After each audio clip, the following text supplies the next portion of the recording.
Hello everyone and welcome back to Dungeon Delvers, the channel of geeky people who delve deeper into the realms of Dungeons and Dragons! We are back with the cast of Icewind from the Frostmaiden campaign. Say hello everyone. We've got everyone this time, even the man behind the mask, aka... I don't know his name in real life. I'm not sure. Is it Bob? Is it Fred? What's your name? Steve. We've got Steve behind the mic. Hello. He's back. Everyone say hello. Say hello. 1, 2, 3. Hello. Hello. Hello. Awesome. We're back, and thank you very much for liking, commenting, and subscribing. If you got this far, thank you, and well done. And you've had a lot of patience because we are now on episode 38. I'm going to say somewhere around that. I think maybe. Lawmaster Chloe, where are we? 39. We'll work it out because I need to make sure that we're all correct, but from my notes it's 40. Wow. Okay, so 40 times 4, do the maths. There's a lot of hours. That's how many times we've been... Well, actually, no, minus the 6 episodes, so roughly about somewhere around the 200-hour mark, which is ridiculous. But yes, if you've got this far and you are doing your homeworks and courseworks from home, doing new studies and things, you know, this is background music for you, so it's great. And helps for us on the good old algorithms. But yeah, so also appreciate that, really, really cool. Make sure you ping the button below and go like and comment and subscribe and all that stuff that we don't get paid for. But besides that, has anybody got announcements tonight besides Luke? What have you got to say to everyone?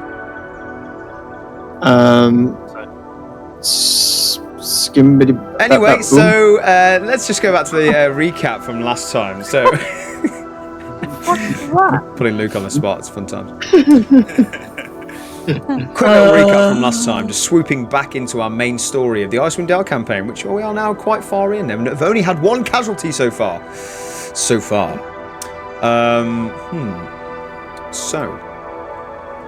last time on Dragon Ball Z.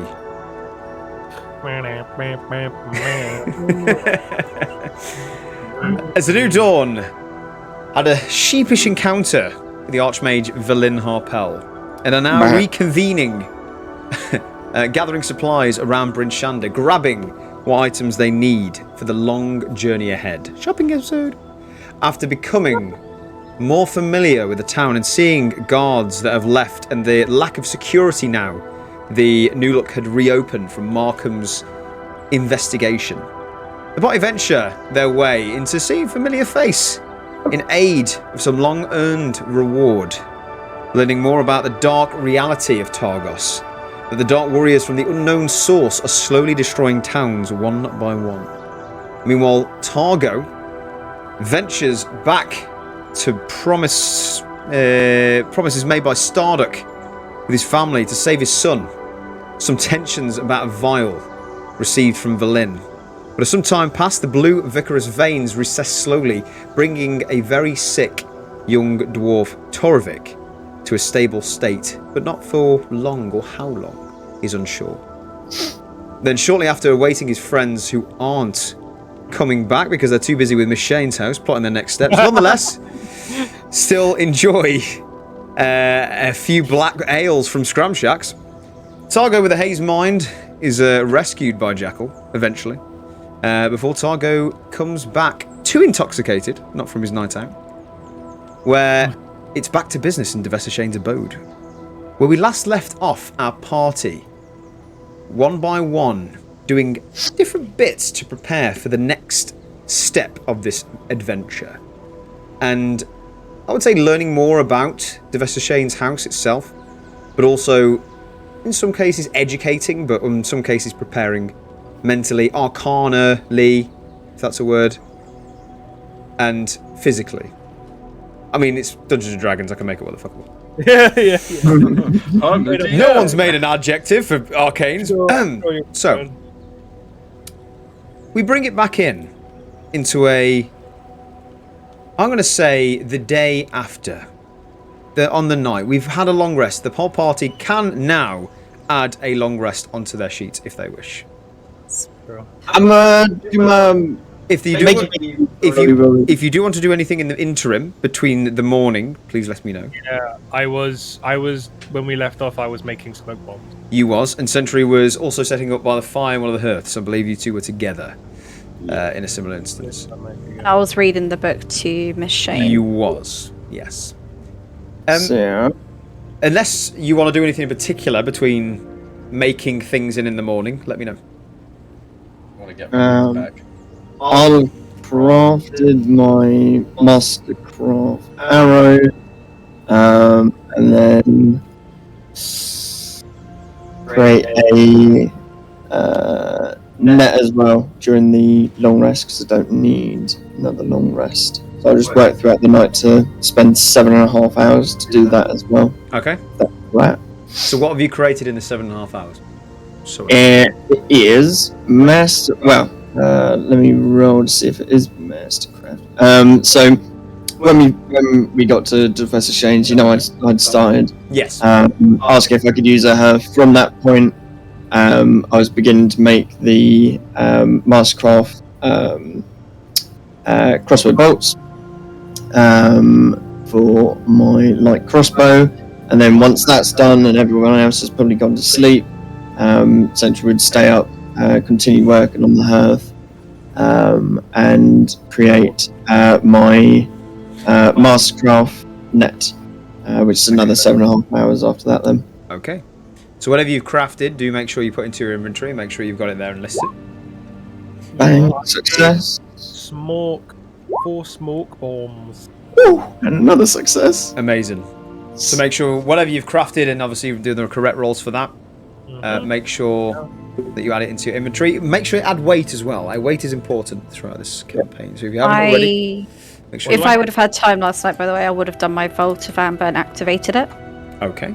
So now it should be within the necklace, and the necklace, because it's long enough, I'm going to use it as a circlet, but then wrap the chain around my horns. Oh, nice. Like it. At the top, so now I've got like decoration. Oh, that's cool. That's really cool. Around my horns and that. Like And I'm it a lot. still in my summer form. Yeah. By the way, this morning. So obviously you're attuned to the cold, the heat rather than the cold. Yes. That's right. And through the night, it's almost like a montage between Oakland and Professor Shane, where you've been translating or transcripting this elvish book of almost like a journal into this English form, or common form, as we call it in D&D. And it's an interesting one because during the whole of the manual itself, it's scripted in such a weird and dark sense that at some points you get the sense of adolescence from Professor Shane. How she is younger at heart, and she also, when you're telling her about the almost like mutations between body and earth, and all the notes that go through this manuscript, she becomes very, not scared, but a bit eager in terms of wanting to learn more, but at the same time a little bit scared. I would have taken it slowly with her last night, understanding she is young.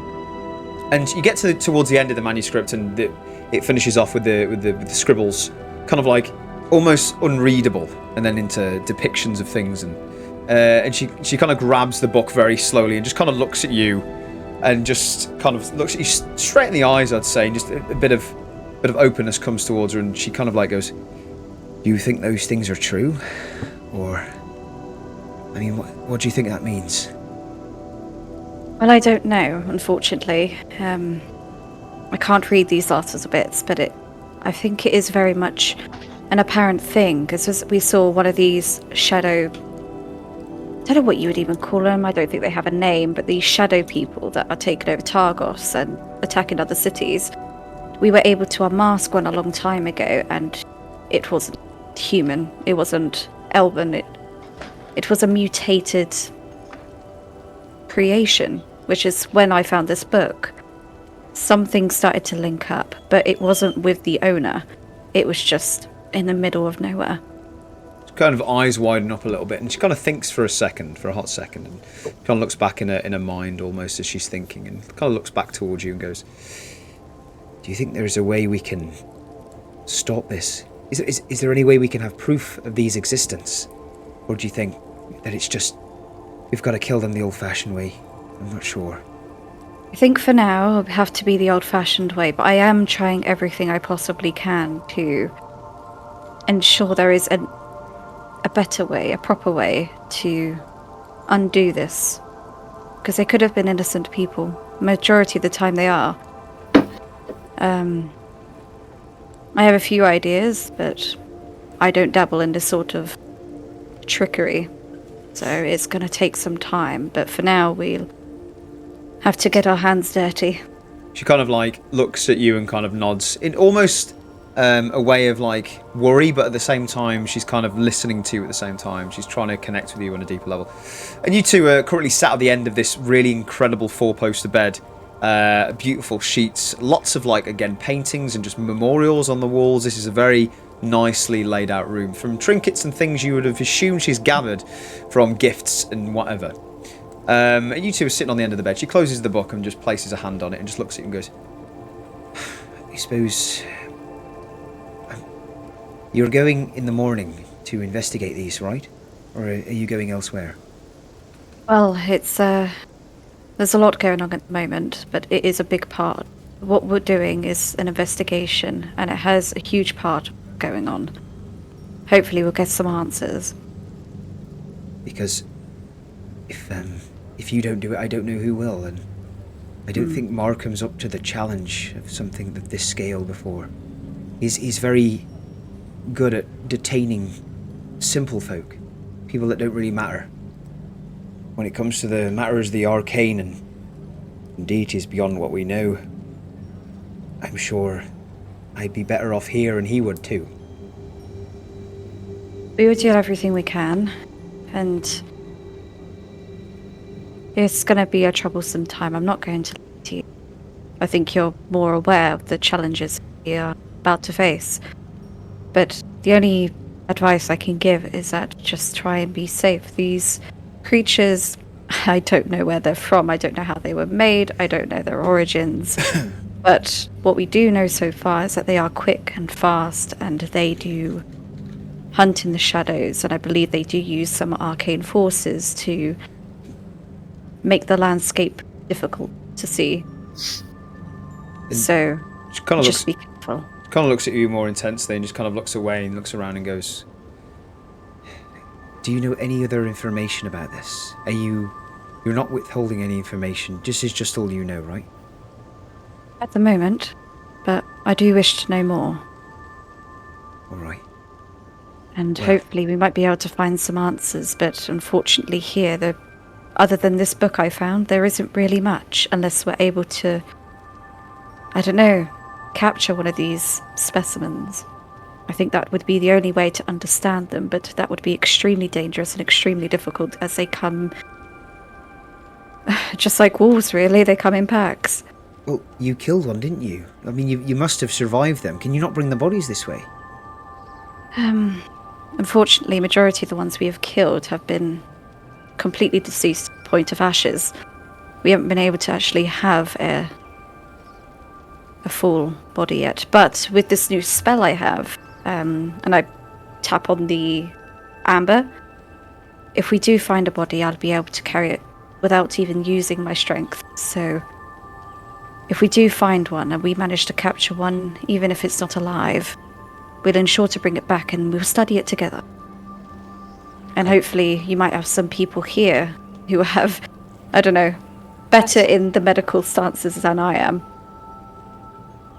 Kind of a reassuring nod comes from Shane, and she goes, so, just to put that for one side for a minute, how do you know all this? Where do you come from? What? Are you some sort of teacher? I wish to be. That would be lovely. But no, I was a student at a school of wizardry. Oh. I study the arcane arts, but from book and materials instead of, well, my party down below who can pull it out of thin air. I can't do that. I have to have the materials and the understanding in order to do it. See, I've never really got the arcane nature. We have a few folk that run around the town who have that kind of power. But when it comes to Just knowing about raw power and political power, that's where my strengths lie. Knowing the strengths of my enemies, making sure they're under the thumb at all times, doesn't even matter how old I am. It's about having the possession of who you know, not what you know what I mean? That's a strength that I can't even grasp on. We all have our strengths and weaknesses. Be honest with me, Oakland. And I have much trust in you and your party, and I know what you've done so far, especially for this town. If you sort this out, if you come back to us, and you make sure that this winter is gone, people are flourishing, businesses are growing again, would you be my... trying to put it in the better way. My steward for wizardry. Would you teach me? She's a little bit taken back at this point. Gone a little bit blushed. Ooh, I've never been asked that before.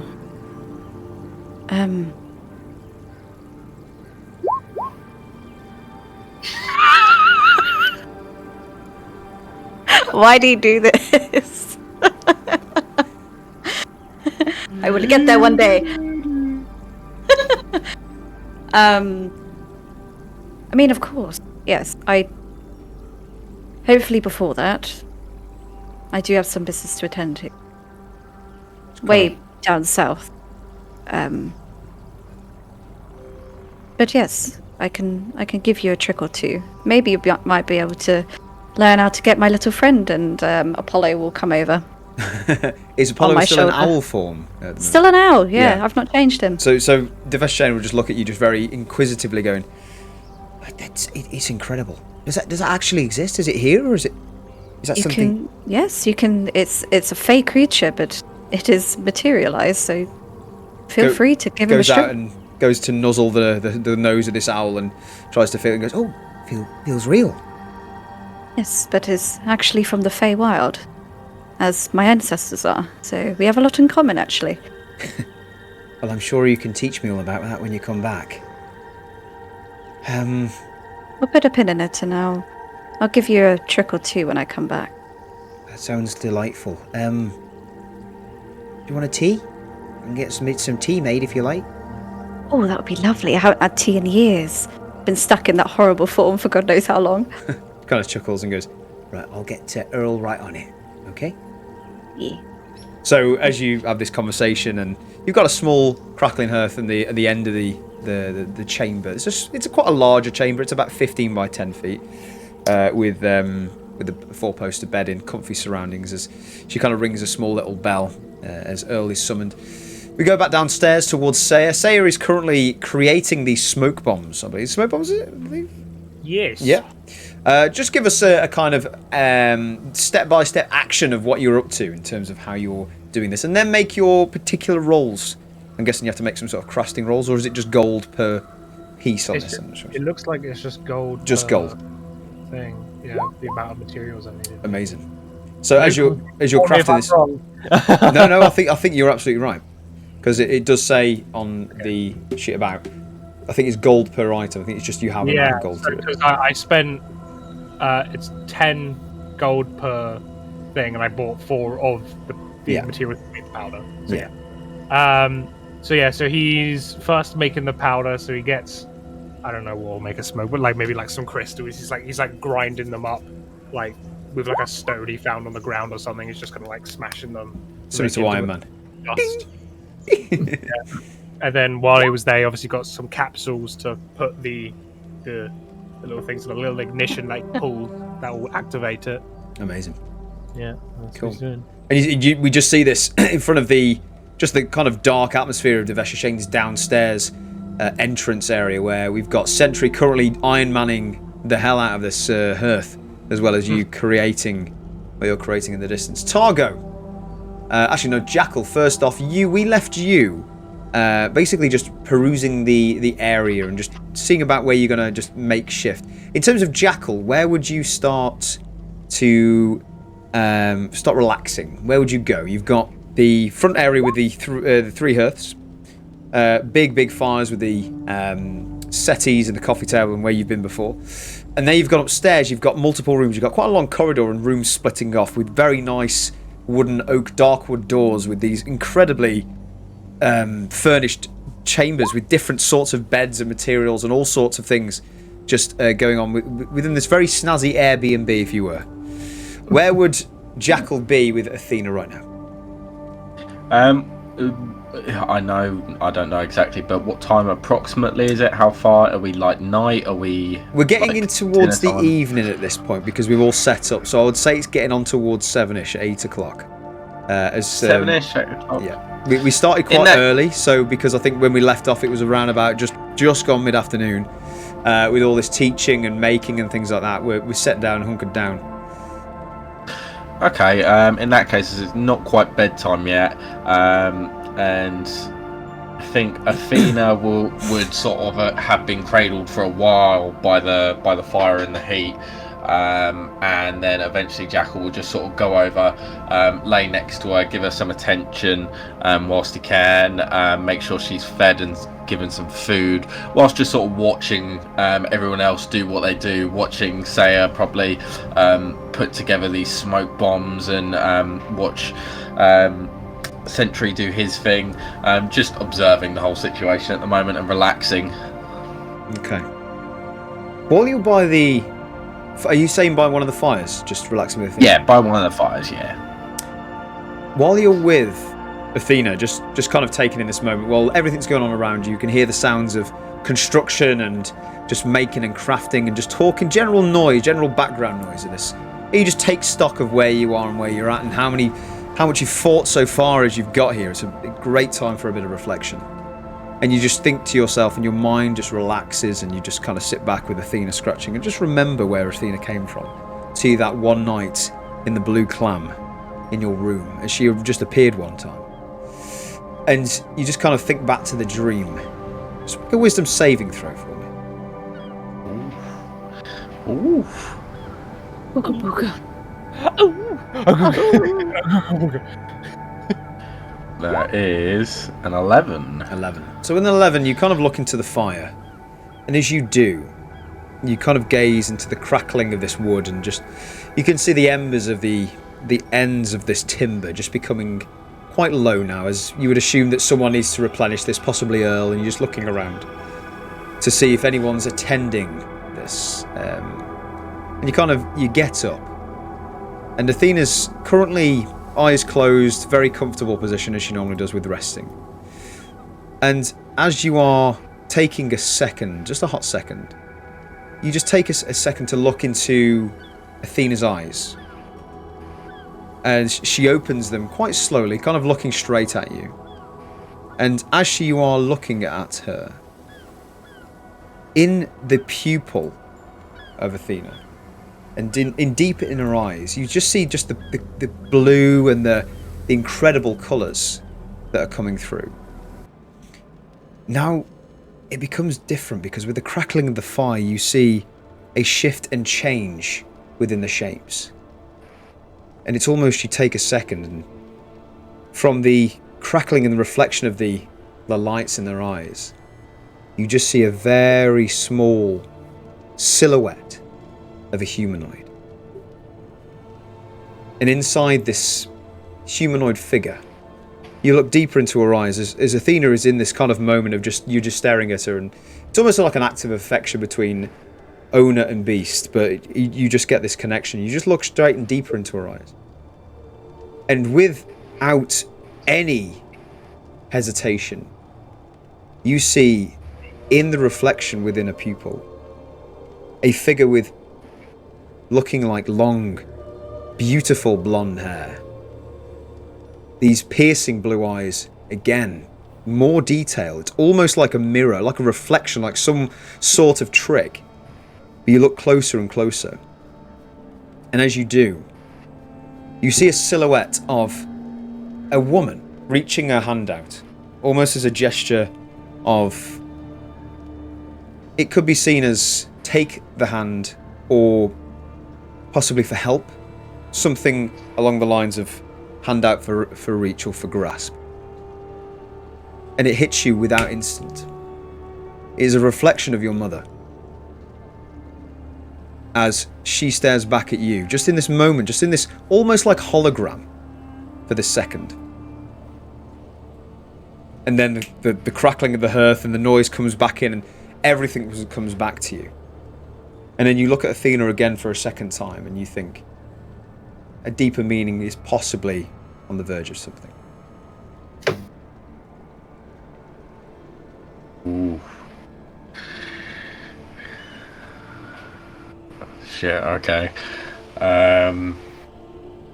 Yeah, Jackal definitely, he takes note of all of that.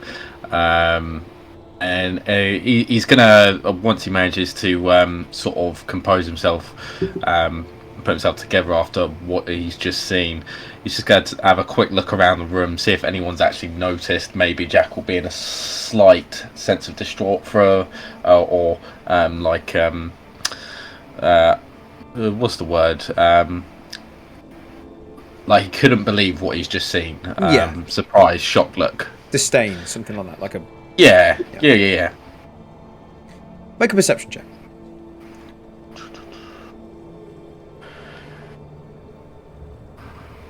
That is a natural 20 for a 29. Nice. Yeah, you look around you. You see absolutely everything around you.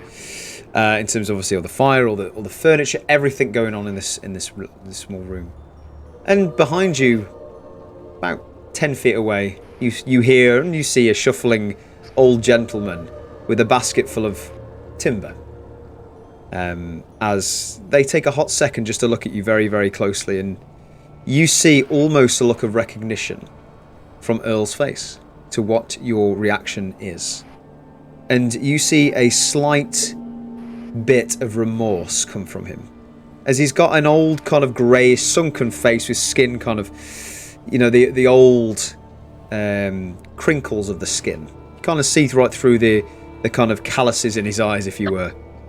And he just looks at you and kind of understands where you're at and kind of just places the logs on the side by you.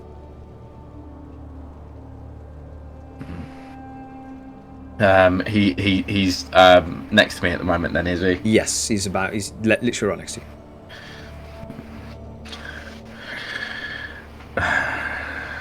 And I say this, direct this towards him. Now, not many people have been able to exactly get the sense and feelings about me. I mean, after all, I do keep most of my emotions hidden, but I almost see a sense of familiarity in your eyes, friend.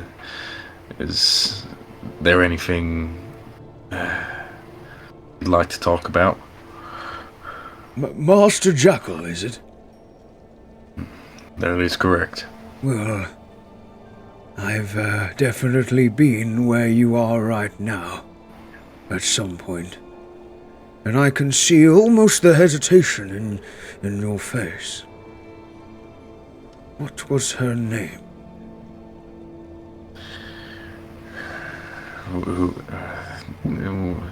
As Jackal kind of tries to almost disguise it for a second, I don't quite know what you mean, friend.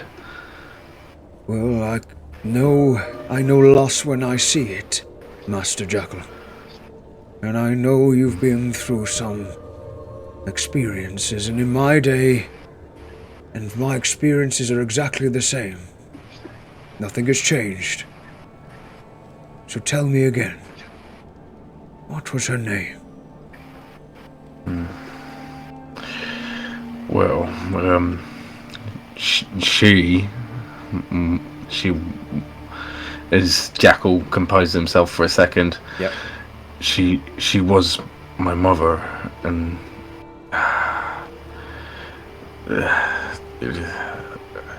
her loss has deep meaning to me. I feel responsible for our parting. One should never feel responsible for something you can't control. If this event was out of your control, then You should only live to serve the memory, rather than the physical being in front of you. That's some very wise words. I just wish that I could see it that way. Years ago, my home was attacked whilst my father was out, and I was left almost in charge to help protect my family whilst he was gone. I was only a small boy at the time, but you know how it is, and I tried my hardest, but it was too late. And midway through this, he kind of reaches out. He's kind of like, you can see some sort of unease with his physique. He's an old guy. He's got this kind of crippling, if you want to call it, arthritis or Parkinson's. He's midway through some sort of change in his own body, and you kind of feel the pressure on your shoulders just grasp. And he looks at you and goes, "It's okay, Master Jack. We've all suffered this at some point, and unfortunately, we will for the foreseeable, as this winter takes most loved ones quite quickly. But it is not to dwell on the past. It is about the future, and about what we can do to change that. I feel is the best way to project your thoughts on.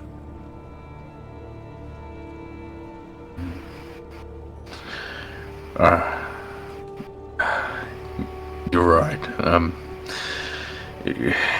It's hard, but I am trying to move on from it, and at least trying to learn from it. I have almost what is a new family now, and we all look out for each other. And I don't know, maybe we had another loss in the family quite recently, a few weeks back, and I don't know, maybe it's triggering these thoughts, but I can't let it happen again. I don't know what I'd do, and especially to Athena here.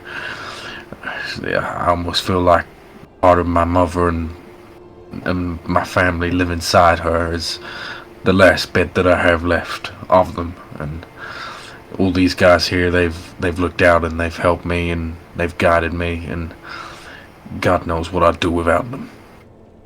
kind of like walks towards Athena, and in his crippled old way, he kind of almost like shuffles towards over the floorboards and kind of crouches down a little bit and gives Athena a nice slow stroke on the forehead. And Athena takes it and just takes in this very slow moment and looks towards you and goes, "Well, you are the only one around Icewind Dale I know that has a companion such as this."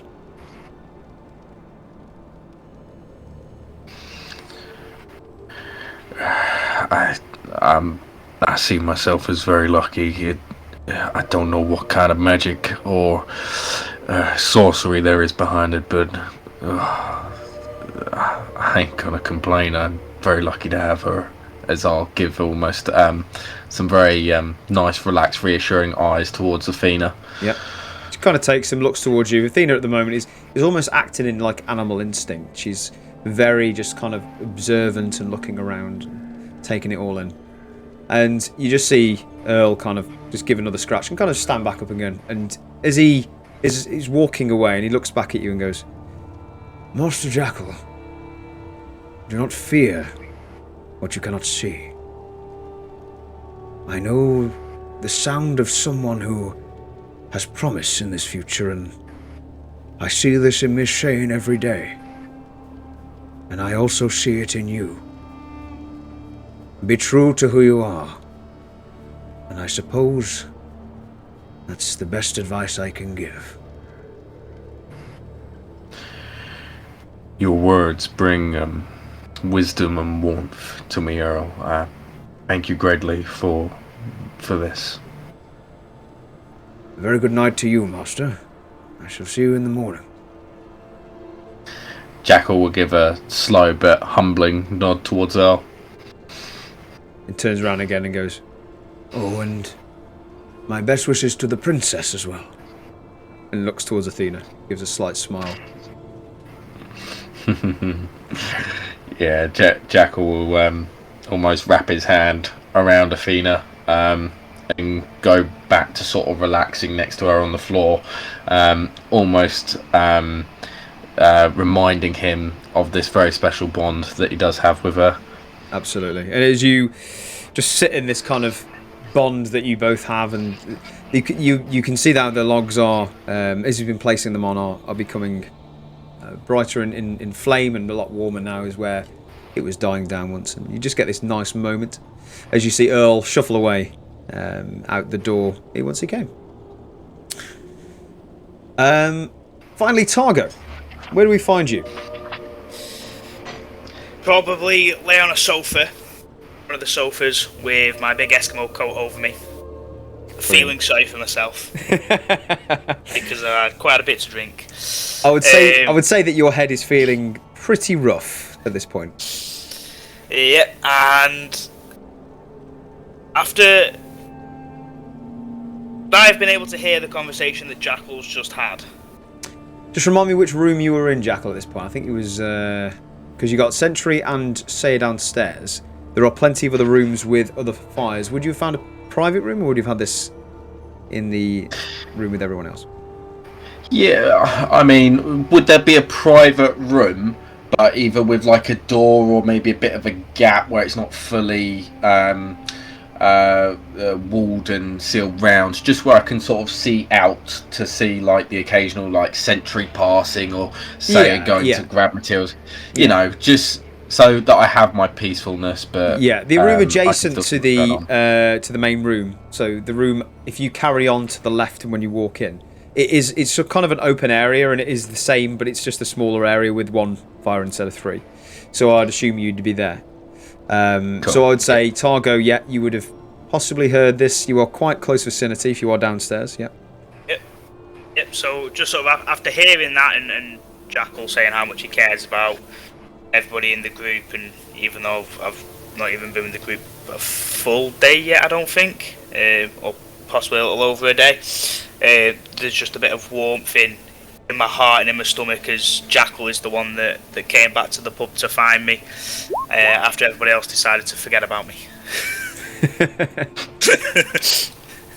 And then sort of try and fall asleep, and every now and then probably turn around to Sentry and say, like, shh, for all the banging. I then roll over and I'm facing the back of the sofa, trying to like keep the light out of my eyes. Absolutely.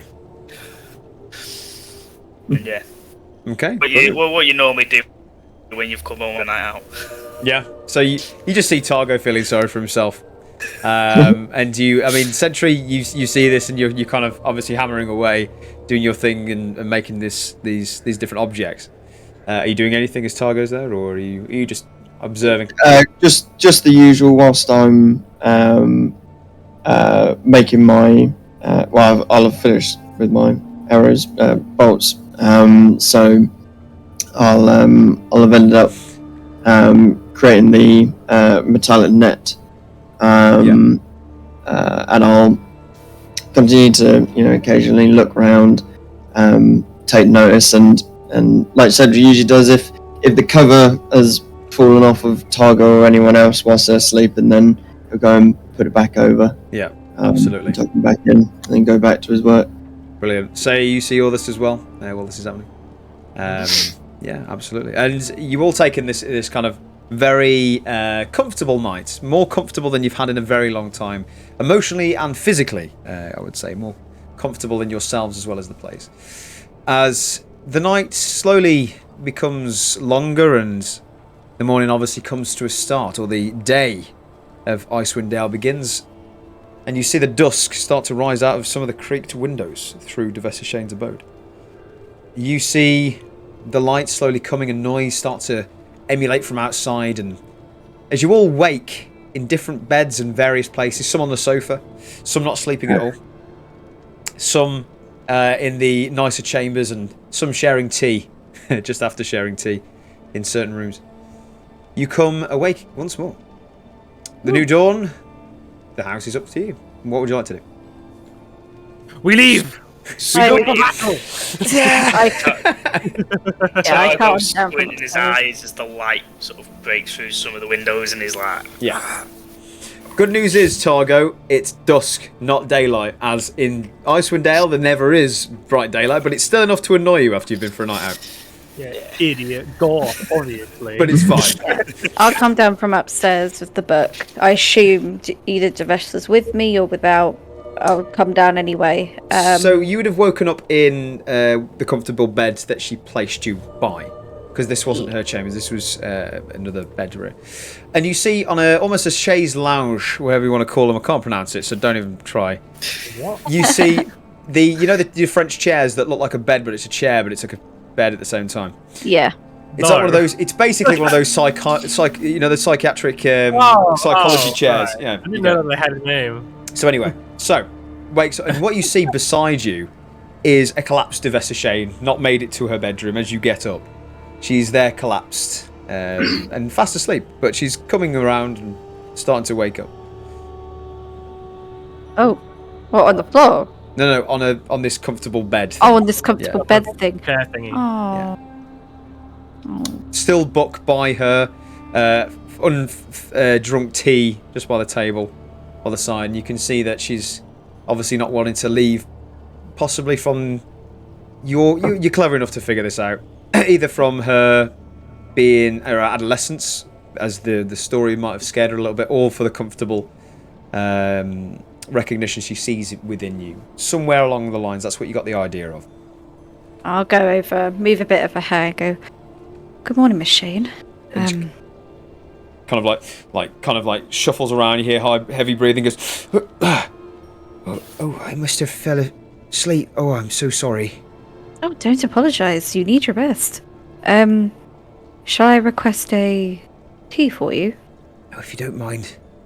And she kind of like try and gets her breath back as she's like groggy and just waking up and woken in a bit of a weird position. So she might have been a little bit scared, so she'll pick up the book, pop it back in her satchel, and she'll take the cold tea, I assume, where the kitchen is? Yeah, I mean, where the caretaker You take the tea, yeah, and you take the book, and you kind of make your way out the room, and just as you're outside, you see Earl doing the morning rounds, kind of making sure the place is tidy, and you can place it within his possession if you like. Miss Shane is awake now. I think she's requested a tea. She fell asleep last night without drinking this one. Ah, yes, I assume she was in there. Oh, it rarely happens. She never normally misses her suite and her comfortable bed. I think it was the book. Knocked her out cold. Scary stories. I see. Yeah. Yes. Right, let me take that off you. And kind of takes the tea and... I'll get you a fresh one. I'll give him a nod and I'll head down to where everyone else is. Yeah, you follow Earl down the stairs, and I mean, the first person you probably see sitting like a lampshade is Sentry in the middle of the. I would say now the area that was once clean is quite. I mean, Sentry's obviously done his best to clean up, but you can see elements of workings, maybe some shavings of some metal and just bits of like stuff going on. As well as Sayer's kind of preparation and maybe some crystals that are maybe out of place. And you can see that some handiwork has been made within these hearths downstairs. On the chair with a comfortable blanket over him, you can see Targo just passed out. Sayer, where would you have slept? I'm guessing somewhere hard and uncomfortable, as usual. He would have just found anywhere. Yeah, I would say probably by the hearth, probably just like slumped by it or something. Yeah, so I would say that possibly by this fire you've just kind of slumped over and just woken up. As everyone can see, Oakland Jackal is currently still where we left you, by where Athena was. Yeah. He probably would have the warmth would have made him fall asleep. Yeah, so you don't see Jackal or Athena, but you see the rest as you walk down the stairs. Well, good morning, everyone. How is everyone? She's got a very odd, you see Oakland, and she does seem slightly different in her demeanor. She's not as, she's more confident. I'm good. I'm just preparing for us to leave, really. Well, I'm ready to go. Miss Shane is also awake now. So, where's Jackal? Not sure. Would I'll look Targo round have, for Jackal. would Targo have remembered sort of roughly where Jackal was from I'm the not going to make you roll for conversation? that because it's quite a simple. Yeah, you would know. So you just see Targo's hand just point to the moon. And then I'm just like, I'm not leaving till I've had breakfast. Oh, bless you. And she'll walk over to where Jackal is Okay, and you make your to way check if he's awake. past a kind of small archway that leads into another smaller chamber, and the fire has pretty much gone out by now, but you see another few smaller sofas and chairs, of which Jackal has made himself comfortable with Athena. Jackal, you are coming to. You are seeing Oakland walk into the room.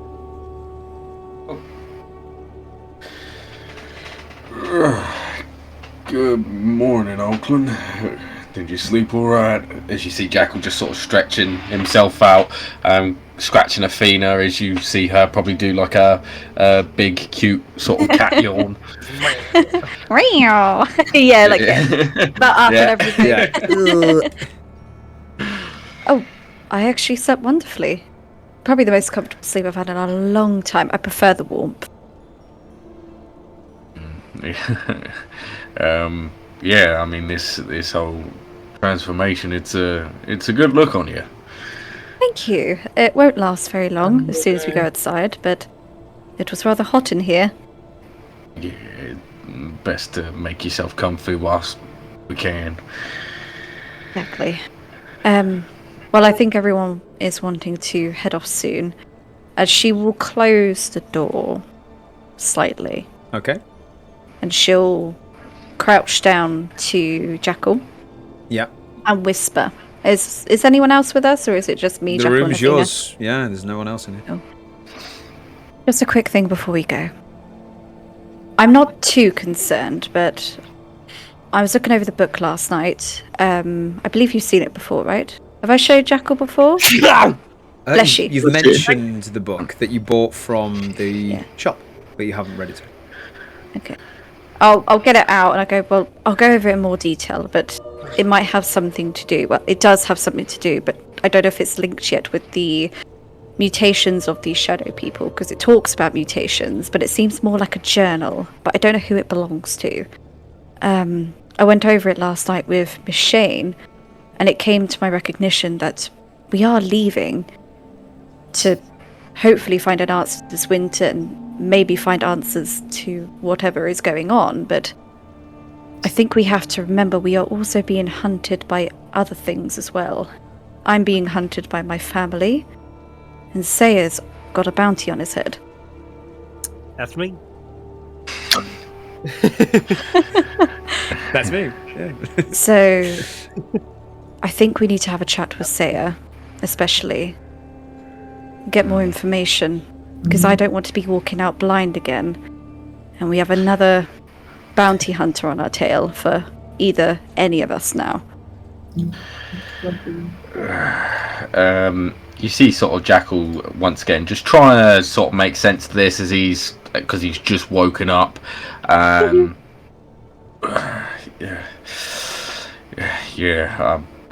think you're right, Oakland.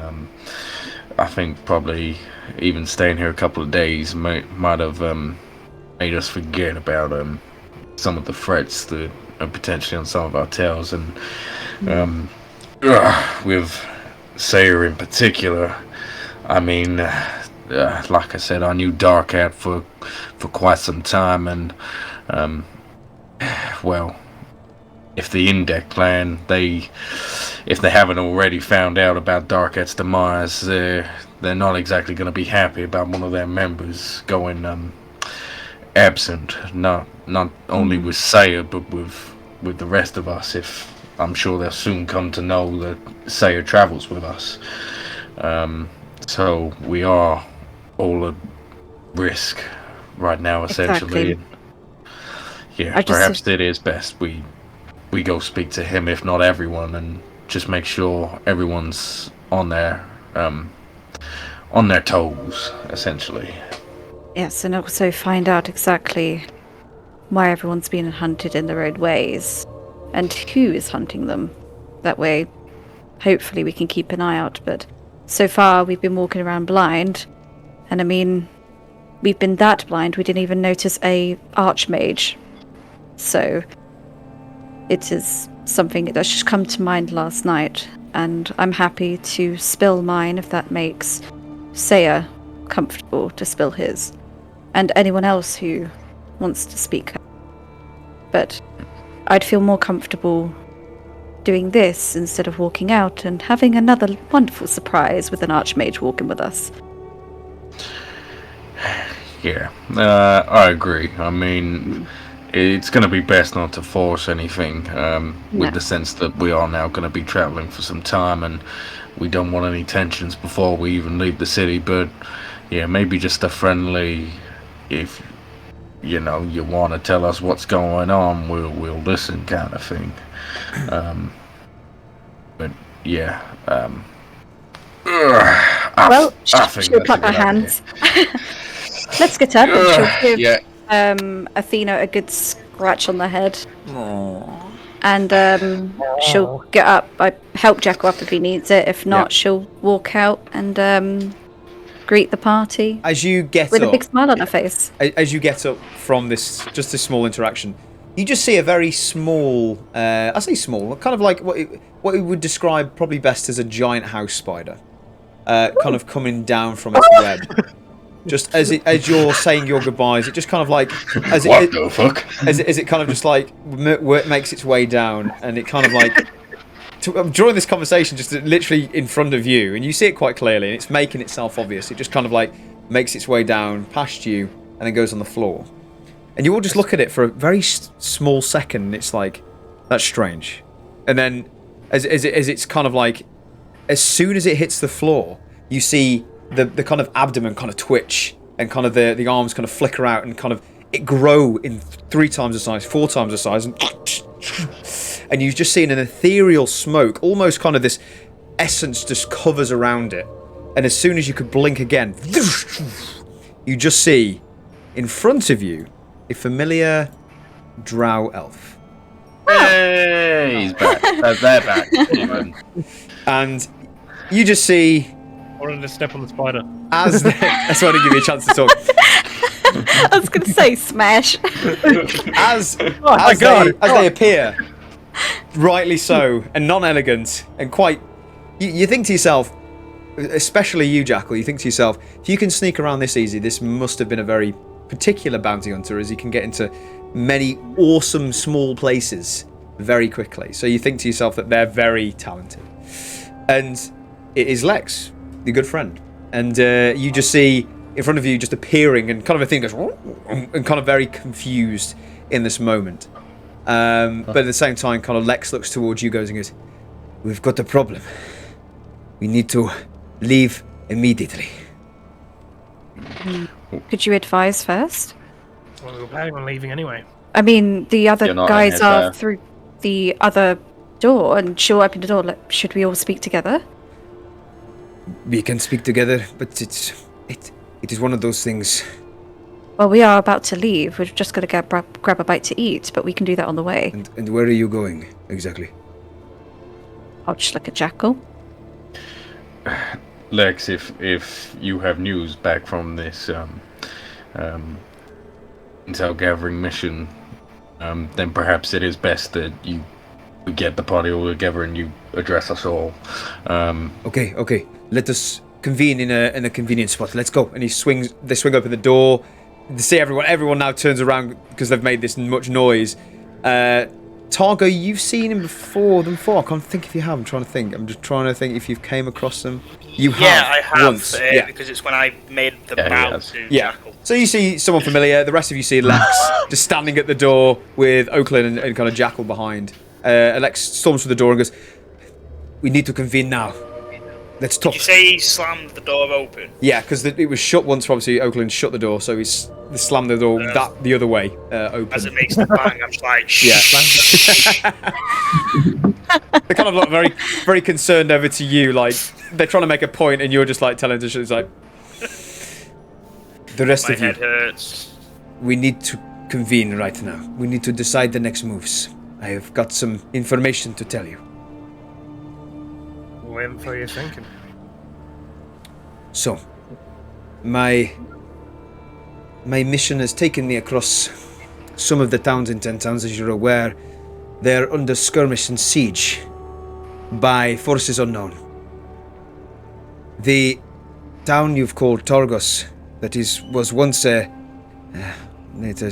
corrupt trading post, has now been taken over fully by the shadow black ink of depth, and you cannot see into the city. It is completely covered. But there are figures coming out, attacking civilians, attacking militia. Currently, mercenaries are trying to push back whatever is coming out. If we do not do something soon, I fear for this town and the next town, and the possible vanquish of the Dale itself, as the power is becoming very, very overwhelming. So we'll look at the rest of the party and say, well, we're being pushed and pulled in different directions. What do we do? Well, this is a huge threat. Maybe we can convince Valin to possibly help us before we leave, because there's no way we can stop the winter or anything like that if these things are roaming around killing everyone. Wouldn't you agree? I agree, but some part of me thinks that these shadows have something to do with the winter. I do agree, but at the same time, you don't know. We can maybe push it back to slow down the process and then make our way there. And maybe Valin can help us to quicken that process. The only problem is I'm not sure how to get in contact with her again. Well, I think she knows if we're going to be at the front of Prince Shanda. That's true. I mean, we're going to have to go out. We're going to have to go out and bring Chandra in any case. Sure, exactly. Jackal, Sentry, and Targo, actually. What do you think? The vessel needs to be warned. If this has already happened to Targos, then it could very easily happen to other cities. We need to at least make sure that the speakers are aware of what might occur. So, well, come up with a game plan. I'll head upstairs and grab Duvessa. Bear with me, and she'll make us way upstairs. Okay, no problem at all. At this point, Targo sort of sat up. He's tried to tidy himself up a little bit, and he's just, if these civilians need protected, then I'm in. Saya will only just realise that he's hungover, open up his water bottle, and very lately splash it on his face to wake him up. It feels refreshing, but very annoying. Yeah. He only just realised. Oh, fuck. After that, I'll grab sort of, if he's got like a jacket or a coat or his top, and just use Saya's top to dry my face and just be like, thank you. Yeah. You're welcome. And make sure I didn't lose anything from the night before. As this is happening, Lex is kind of becoming more agitated, very much more kind of like, what's the plan? They're kind of looking at you, looking towards what's going on, beady eyes open, kind of like, what's going on? Kind of looks towards you, Sentry, and goes, are you not supposed to be the leader of this? The decision is a difficult one. I don't get what is so difficult. You've got creatures, things coming out of the earth towards here. If you stay here, you will die. It's as simple as that. Decision very simple. You fight or you run. It's just what we do when we leave here. We have a lot of things on our mind. And I'm sure the rest of the civilians in Bryn Shander have too. But they will not survive the night if this continues. Are they only moving during the darker hours, Lex? From what I was surveying, I was flying around, not too far from Targos. And they're going in different directions in packs. They have very similar to what we saw in the tundra way west from here. It is smaller versions of these elemental fire creatures and dark shadow creatures they are coming to destroy, and that's all I want.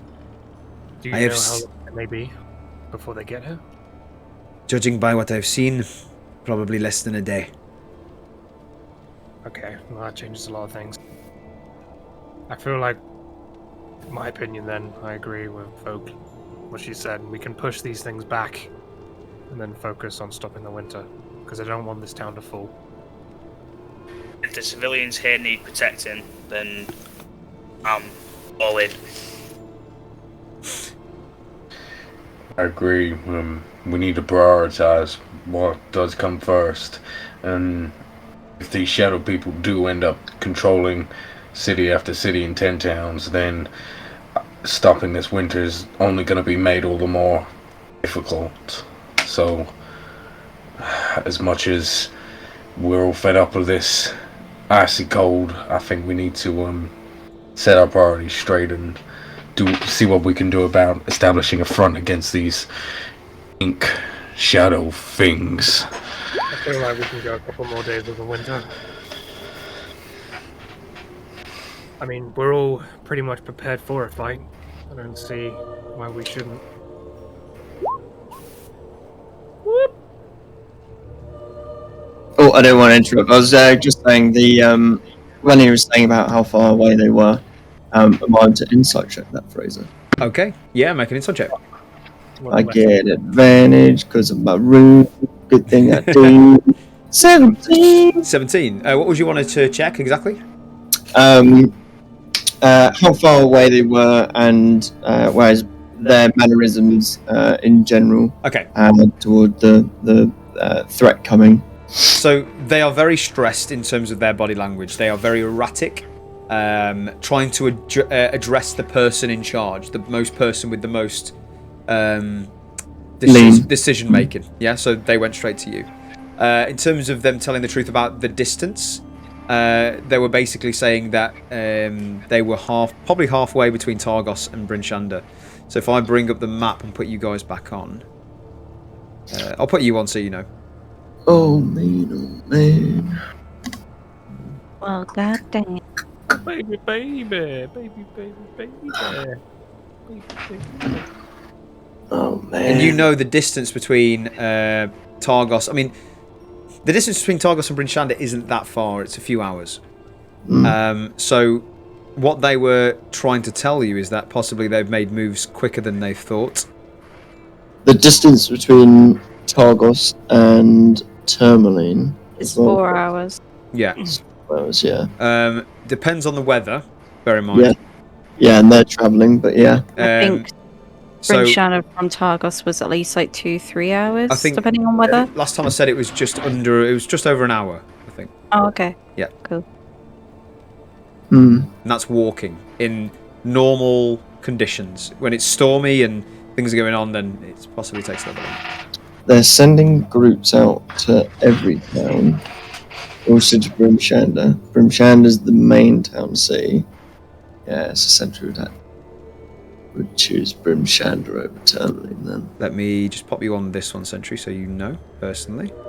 Yeah. Man, oh man! God damn it! Just imagine Sentry doing that voice when he gets Sounds like Yoda.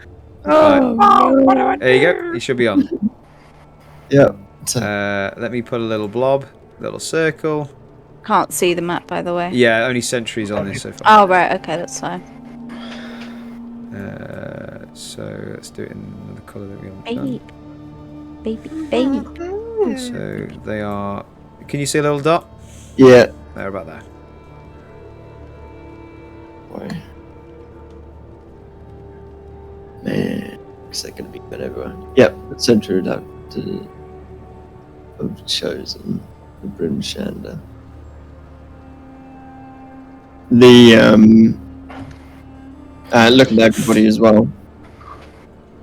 the groups that are moving out between all of the towns and cities, I was most in sway of defending would have been Tourmaline, but of all of them, Grimshatter is the main head city of all of 10 towns.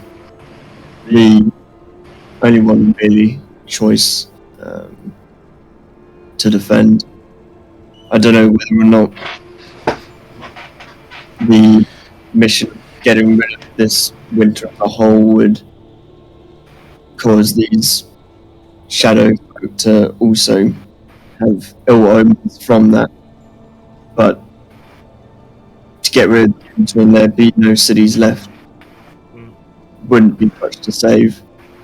That's true. The least we can do is hold it on. Lex, do you suggest we move out to them, stopping them reaching the city, or wait for them to reach the city? With my knowledge and my experience with large battles, I have not much within this realms, but I know for a fact that if we go out as a group, we should survive. And then possibly further investigate to why they are sending these out in the first place. And then possibly put a stop to this small excursion. True. If we do go to them, we may find a source. That is true. Arcana, though, I fear it is magic, dark magic, that is sorting this blight. Well, we got a magic brainiac on our team. I'm sure she'll think of something. I will wait for Miss Shane and inform. Are we all on the same page for this? As you're having this conversation, Professor Shane is making her way down the stairs, and everyone can now see Miss Shane. I would have run up to get her, by the way. I'm not sure. Yeah. So you ran up, and then she's coming down the stairs. Oh, right. Okay, that's fine. So you're following her down to the chamber. She kind of addresses everyone and just says, "Morning, all. Who's this?" Points towards Lex.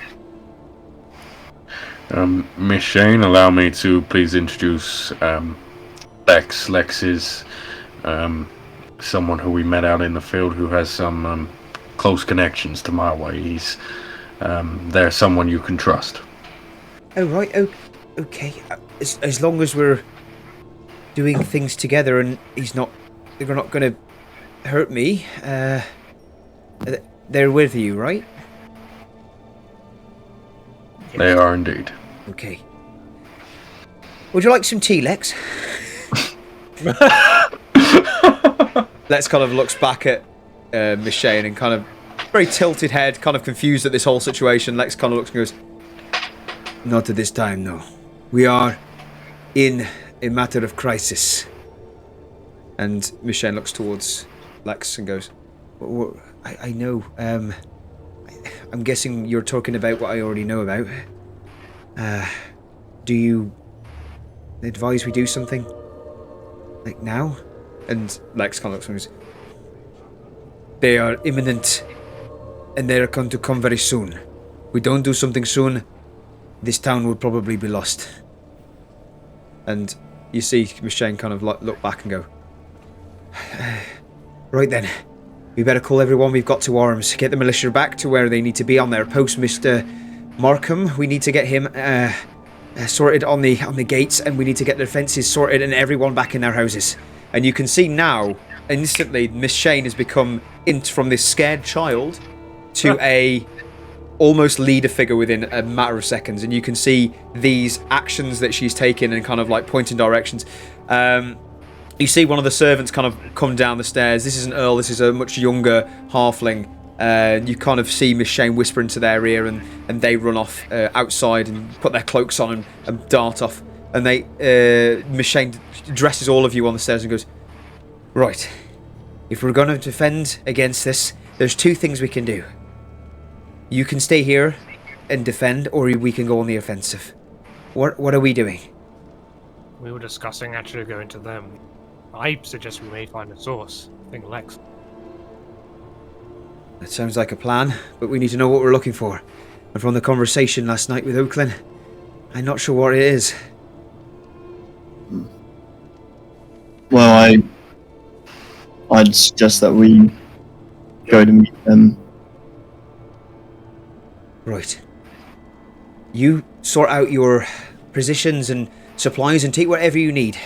I'm going to get this town built in, dug in, make sure that no one can leave and no one is under any harm. It's going to take a few hours, but I've got to do it.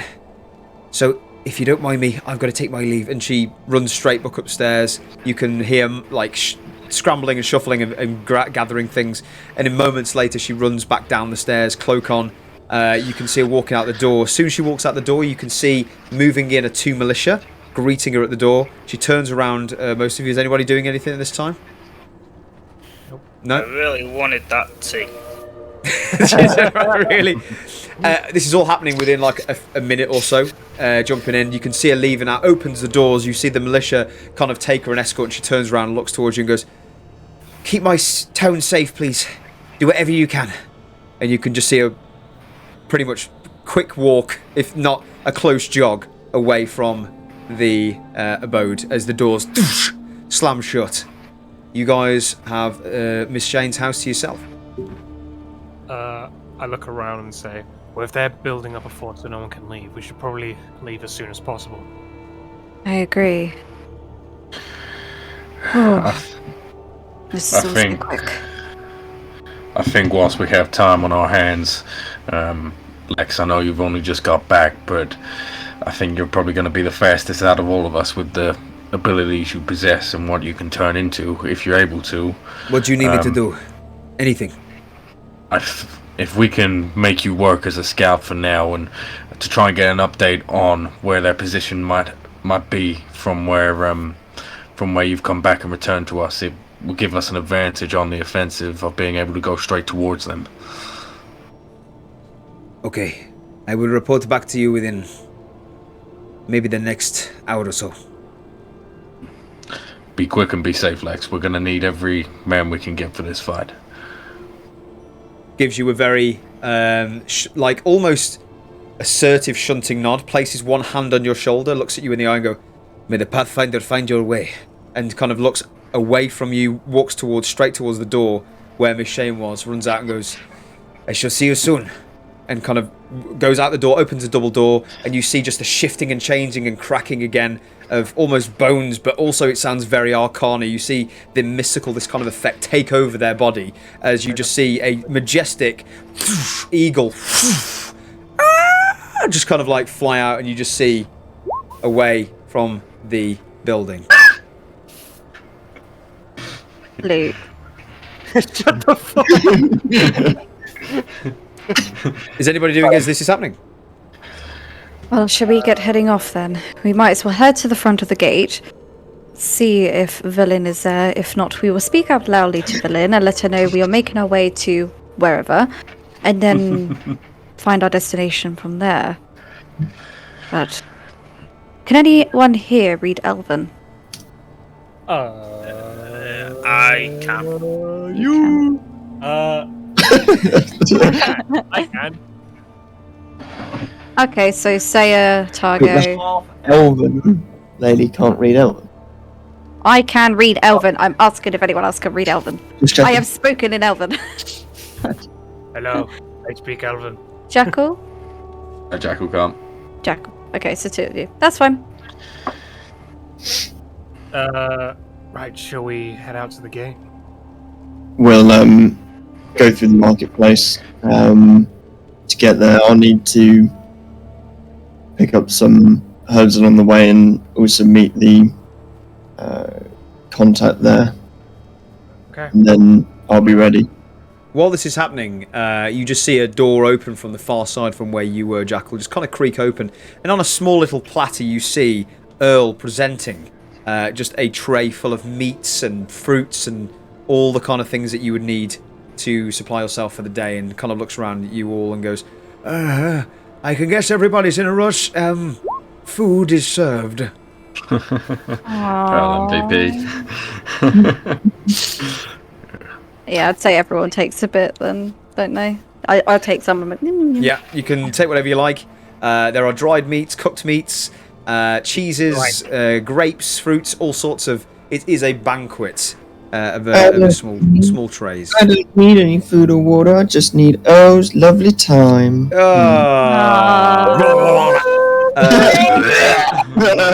And while our party are preparing for a excursion that could lead to Sentry's death eventually, we're going to take a break. Be right back. Let's go. So, it's diving back into the realms of Dungeons and Dragons, where myth and legend are a thing of reality, and Liam Neeson is narrating the whole thing. So, you find yourself in battlements, almost finding yourself within a planned or preparing an action to go out into this oncoming excursion by these dark, fiendish entities that are coming quickly towards the town of Bryn Shander. I will put it to the party as we last left off. What are you guys doing? What are you up to at this moment? We before we head out, I need to go to the marketplace. I have some of the meat and last lot of provisions to trade with them as well. But if we can head there first and then anywhere else before we leave. I don't hear anyone saying no. Let's move quickly then, Sentry. Let's all go. Oh, can Oakling, can you also put some firewood into your vault of amber as well? Earl, do you mind if I take some with us for if we need to make a fire? Oh, take as much as you need. There's plenty. We've got lots. It's fine. How much roughly is like one campfire worth? Like one small campfire worth of wood? We could essentially put campfire timber if you want, and then we could just call it that. It would probably be about 3 or 4-ish, just in a nice little... like a triangle. Cuckoo. And then we'll start heading on out. She would have added that before With you the guys materials left. I gave, yeah. Cute. Heading out to the market town. Okay. So is everybody leaving Devessa Shane's abode at this point? I will be leaving, but as I leave, I will fade change Okay. into my winter form, and as I walk out, I will sort of like ice tornado will erupt around me, and then I'm back to my winter form, as you are all used to. So. And everybody sees this, yeah? Changing back into Oakland's true form, final form. This is my final form. Knew that was going to come out, thank you. I And, would say Targo's a bit taken back by the tornado thing because he's never seen it before. yeah, absolutely. This would be new to you. Arcana isn't new, but certain bits of Arcana is, and that you've never seen. And you do see kind of a face of Targo just like look at you toward Oakland and just kind of look back and like a very interested, but at the same time a little bit scared, taken back, like, it's very strange. But besides that, yeah, you can definitely do that. Cool, and yeah.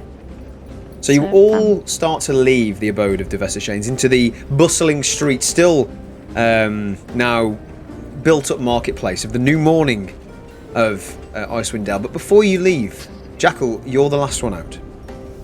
And before you leave, you just hear Earl in the background just going, Oh, Master Jackal. Earl's a halfling, isn't he? Earl isn't, he's a human. There is another half. Oh, sorry. My bad. Jack will turn around and say, yes, Earl. He will shuffle up closer to you and kind of like almost straighten your winter clothes for you and kind of sorting you out, very much like a parent does, and make sure that you're comfortable, and goes, Whatever happens out there, remember it's not your fault. Don't take yourself to blame. Just do your best. Oh, you were a very kind man, and I appreciate what you've done for me both last night and today. Your words will stay true with me. Gives you a valiant nod and kind of scratches Athena on the head and goes, You're a good girl. You look after him. He's a good one. Look at Jack with all this love and support. I'm not going to say it.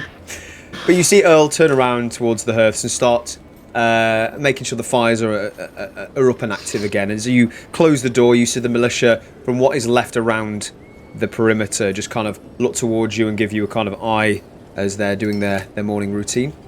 But the rest of you find yourself within the town of Bryn Shander, the marketplace in particular.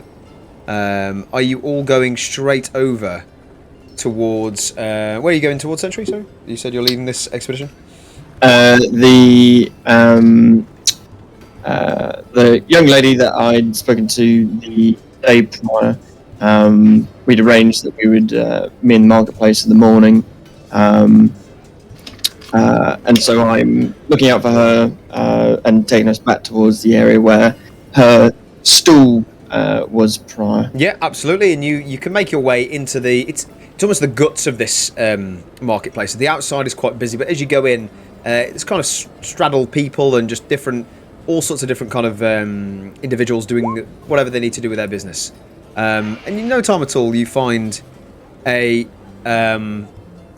few stalls within what look familiar. You go past them, you move past a few marching patrons, but it takes you no time at all. You do see a very small stand with a very familiar female attending the stall itself. And they kind of notice you as you walk past and go, it's a Sentry, is it? Sentry, hello! Good to see you again. I hope that your grandmother was able to provide you with the recipe, and as a token, as I said here, and I'll hand a wrapped piece of small parchment, probably got a little bit of slip covering over it from the work of the night prior. I'll hand her the recipe for night eyes was what I chose. Yes. Night eyes. Okay, brilliant. And she kind of takes it with a very polite gesture and goes, thank you so much. Can I do anything else for you, or do you need anything before you leave?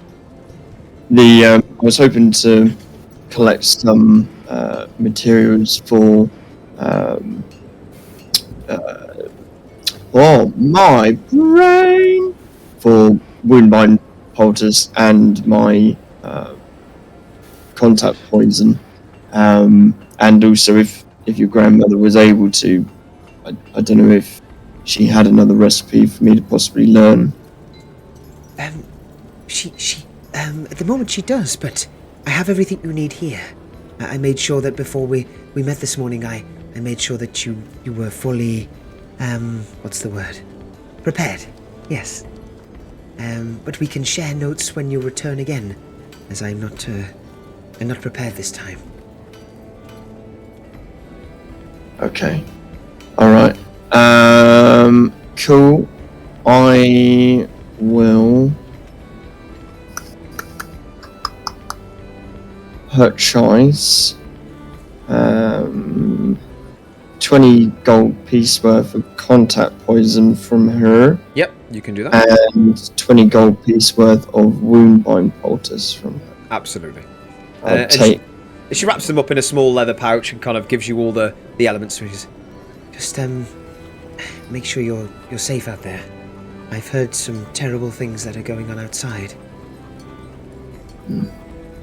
We are going out to meet them, and these would be of great help.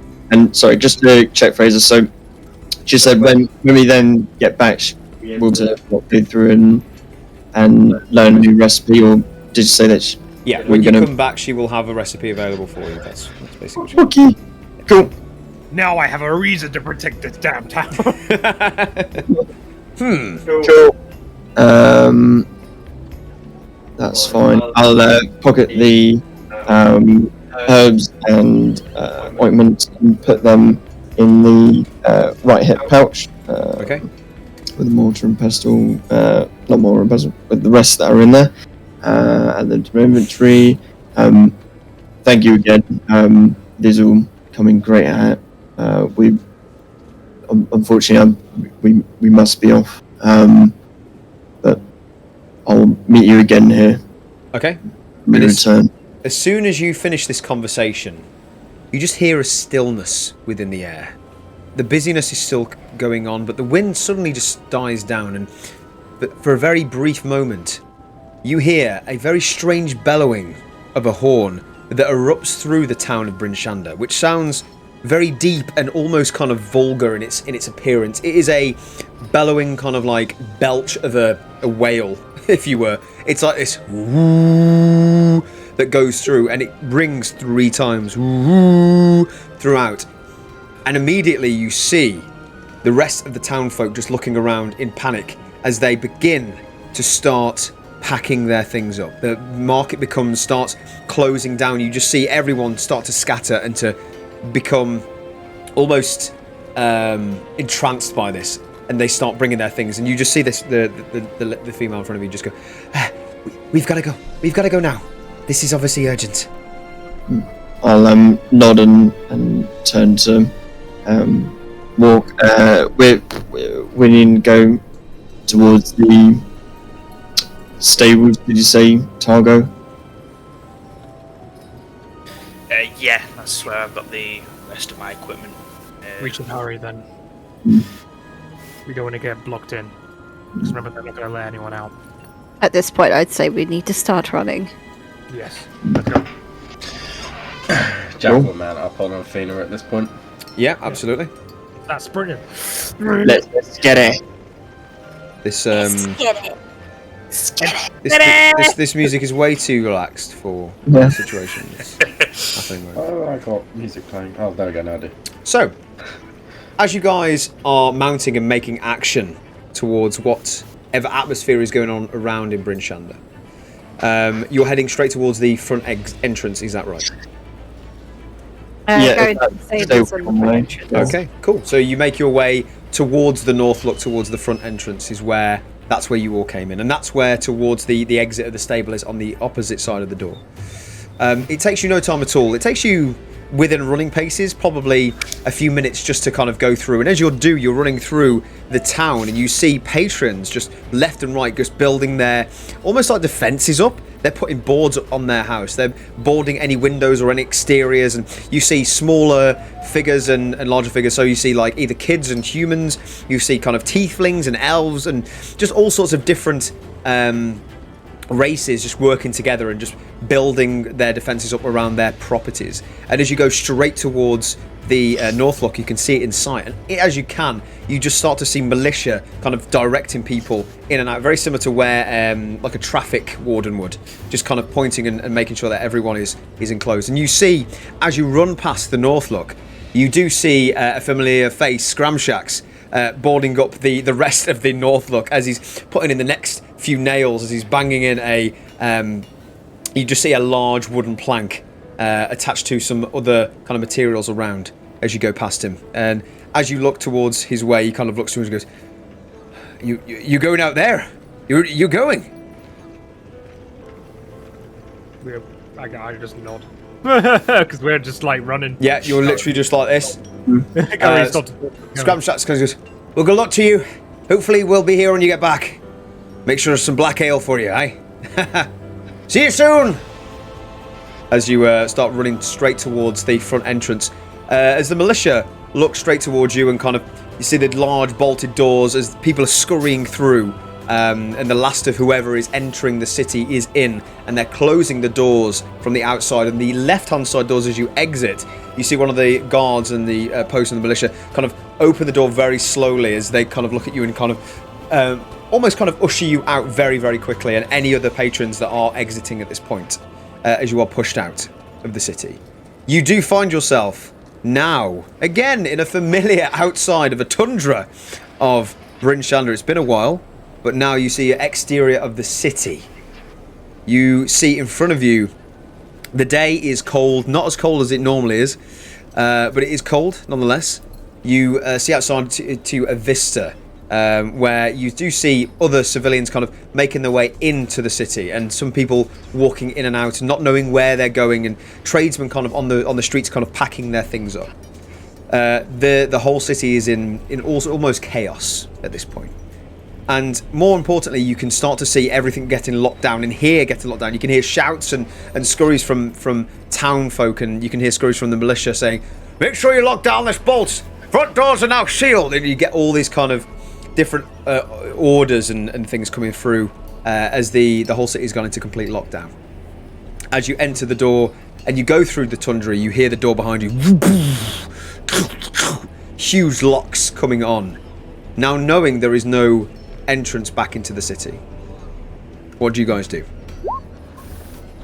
I'm going to make look around to see if I can see a giant eagle flying around. Okay, make a perception check. I want to look for a white owl. Okay, Please. make a perception check. Imagine if they were just fighting in midair. 19 for Jackal. 20 for me. Okay, with a 19, I would say Jackal in front of you. It's quite hard to see within the Icewind Dale anyway, because you get flurries of snow and all sorts of... you get the kind of like flurries of snow that are... you can't kind of see through it, but you swear, using your senses and obviously connection with animals, you feel a sense within possibly 50, 60 feet away from you, just directly upwards, circling a large circle in front of you is an eagle of sorts. You're not quite sure if it is Lex, but you do see a large bird. With a 20, there is no sign of an owl. Okay, and did we get Targos equipment? So you're on the way to the stables, is that right? Yeah. Well, yeah, stables are on the exterior of this, so you're on the outside. oh, Yeah. cool. So it's not on the inside, it's on the outside. That's Okay. If you guys want to make your way to the stables, if you just turn directly to your right, straight out of the Bryn Shander, you do see some hatched kind of cabin-style buildings.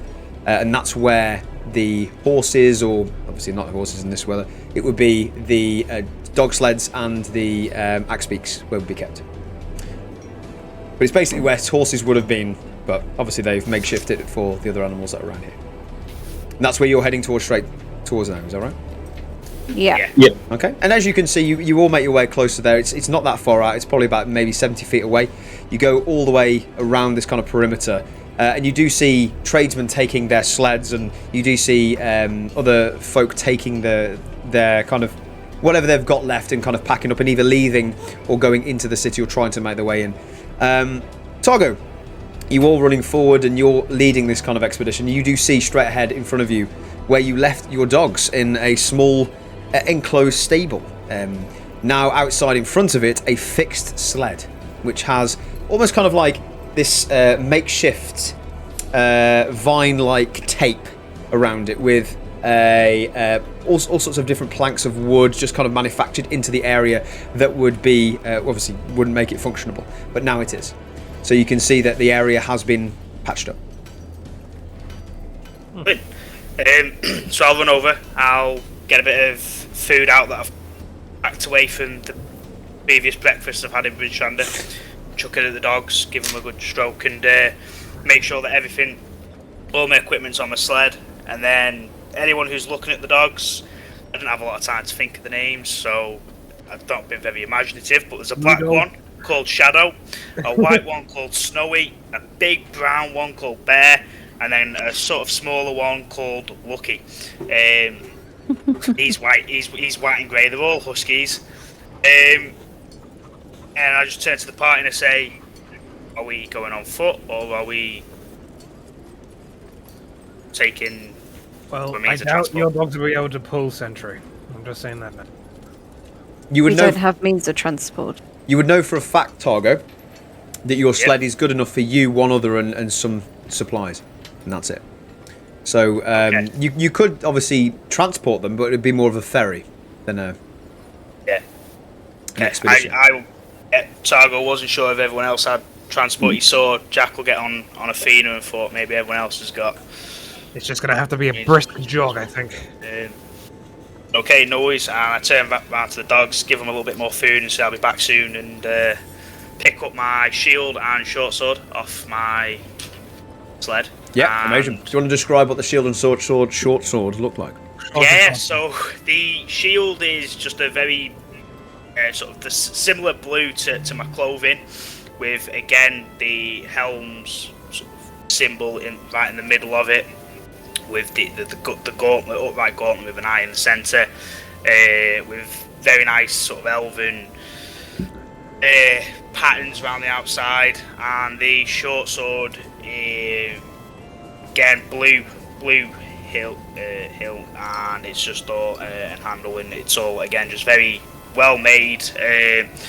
But I probably wouldn't say as well made as Jackal's bow, but it's not far off with the sort of the design work, and with it being elvish weaponry and armour. It's all sort of very well put together. Okay. Just so you know, just giving you a bit of outside information about your race as well. Your dogs are, as well as part of your tribe, but as part of your family.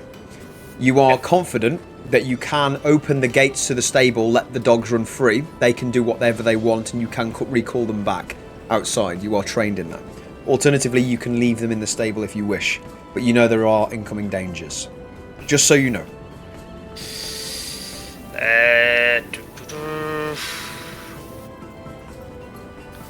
So if I let them out, where would they go off to? They would stay within a perimeter. They would stay within a perimeter. Okay, yeah, so I'll let them out to come with. Okay, they would. When it comes to dogs like this, just a bit of obviously information for you. You'd know this anyway as your character. They would stay within 150 feet perimeter of you. They would actively stay out of danger, but also at the same time, if you recalled them, you would have a symbol or a whistle or something very similar to recall them whenever you needed them. Okay, perfect. And this would be because of hunting or whatever you do within tribes, obviously keeping everyone together and obviously security and things like that. That's what you would be doing. Obviously, you can keep them in the stable if you wish. They are more than happy to stay in there. But if you want to keep them outside of that element, the choice is yours.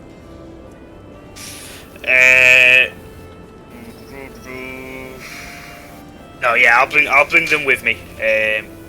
Okay, cool. So you open the door. There's two kind of locks open, and obviously the four dogs kind of run out and kind of give you a big kiss and bark all the way up you and kind of try and get your attention. But as soon as obviously they see you and they give you obviously a wet kiss, they eat their foods and make sure that their supplies, and you just see them chomping down. But they kind of all sit to you in attention after a few moments, and Athena kind of looks towards them all and goes, "Ooh." I will also cook Athena one of the small fish that I bought the day before, just so that hopefully the dogs know if I'm feeding Athena, she's a friend as well. The dogs are fixated on you. They are trained to be that way. Brilliant. Almost like gun dogs, to your heel. That's where they are now. And if you wish, you can give them the signal, whatever you want that to be, and they can basically be released. Okay, well, I just chuck Athena the fish and start walking in. Dogs follow. Okay, brilliant. So as you do, the dogs are now 2 heel. I was going to say now the 6 of you, but it's more than 6 now. It's now like 12, or whatever it might be. Or how many are there? Well, there's 5 of you plus. No, actually, there's 5 of you plus animals. So, in haste, obviously, of this information, and obviously you seeing the eagle above you, Jackal, what would you like to do as a party? Where are you going? Where did Lex say the direction it was? Was it west? Halfway between here and Targos. Yeah. So it is west from here, halfway. Okay, west. Oh, so it is west. Okay. You're at the west gate, by the way, so you're basically going straight. Okay, well. Oh, no, sorry, you're at the north gate, so you're going west. Yeah, ignore me. You're at the north gate of the city, so you're heading west if you want to go that way. Yeah, well, Saya will go to the rest of the group and say, well, shall we start heading in the direction that Lex told us to? Yeah. Start. Jack will call out to the eagle. He'll call out Lex to see if the eagle does anything as we're all starting to head off. Okay, so you're shouting towards Lex, did you say? To what I could be Lex, yes. Okay, what would you like to do? How are you doing this? Just describe it to me. So of course Jackal's riding Athena, and as the whole party's starting to head towards Targos, or the midway point between, Jackal's going to start riding on Athena, and then as he's riding, he's going to call out Lex, sort of shouting it, booming his voice as loud as he can to make sure that if the eagle is Lex, that it hears him. Okay, brilliant. First, make a performance check. Performance. Ooh, I don't think Jackal's ever done one of those. Because why not? 21! 21. With the 21, you all are now making your way. I'm guessing you're all following on toe towards Targos. Can I just have a marching order while you're going this way? And as you're running, and obviously running or on whatever mount you are, can I just have the slowest person's walking speed, please? Or movement speed? I believe it'll be 30 for all of us. Is it just 30 for all? Because some people have 20, don't they? So I'm just wondering if it's all 30. I don't think anyone's got 20. Yeah, I'm 30. Sarah and I are 40, everyone else is 30. 30, brilliant. So you're basically moving at the slowest pace, with the slowest person. So we're all going 30. Yeah, unless you guys want to obviously split up, which is fine. It's just fine. But as you do, you kind of like all now in tandem with some sort of hurry, action dashing, if you were, are moving towards the city of Targos. And as you do, you're shouting out, and as you're moving at pace, you do see to the right hand side of you, Jackal, just this eagle in kind of like greyish of colour. Come towards you and fly at your pace, but also at your height at the same time. And you just see kind of like just in tandem with you. Nice. I will silent speech to the eagle and say,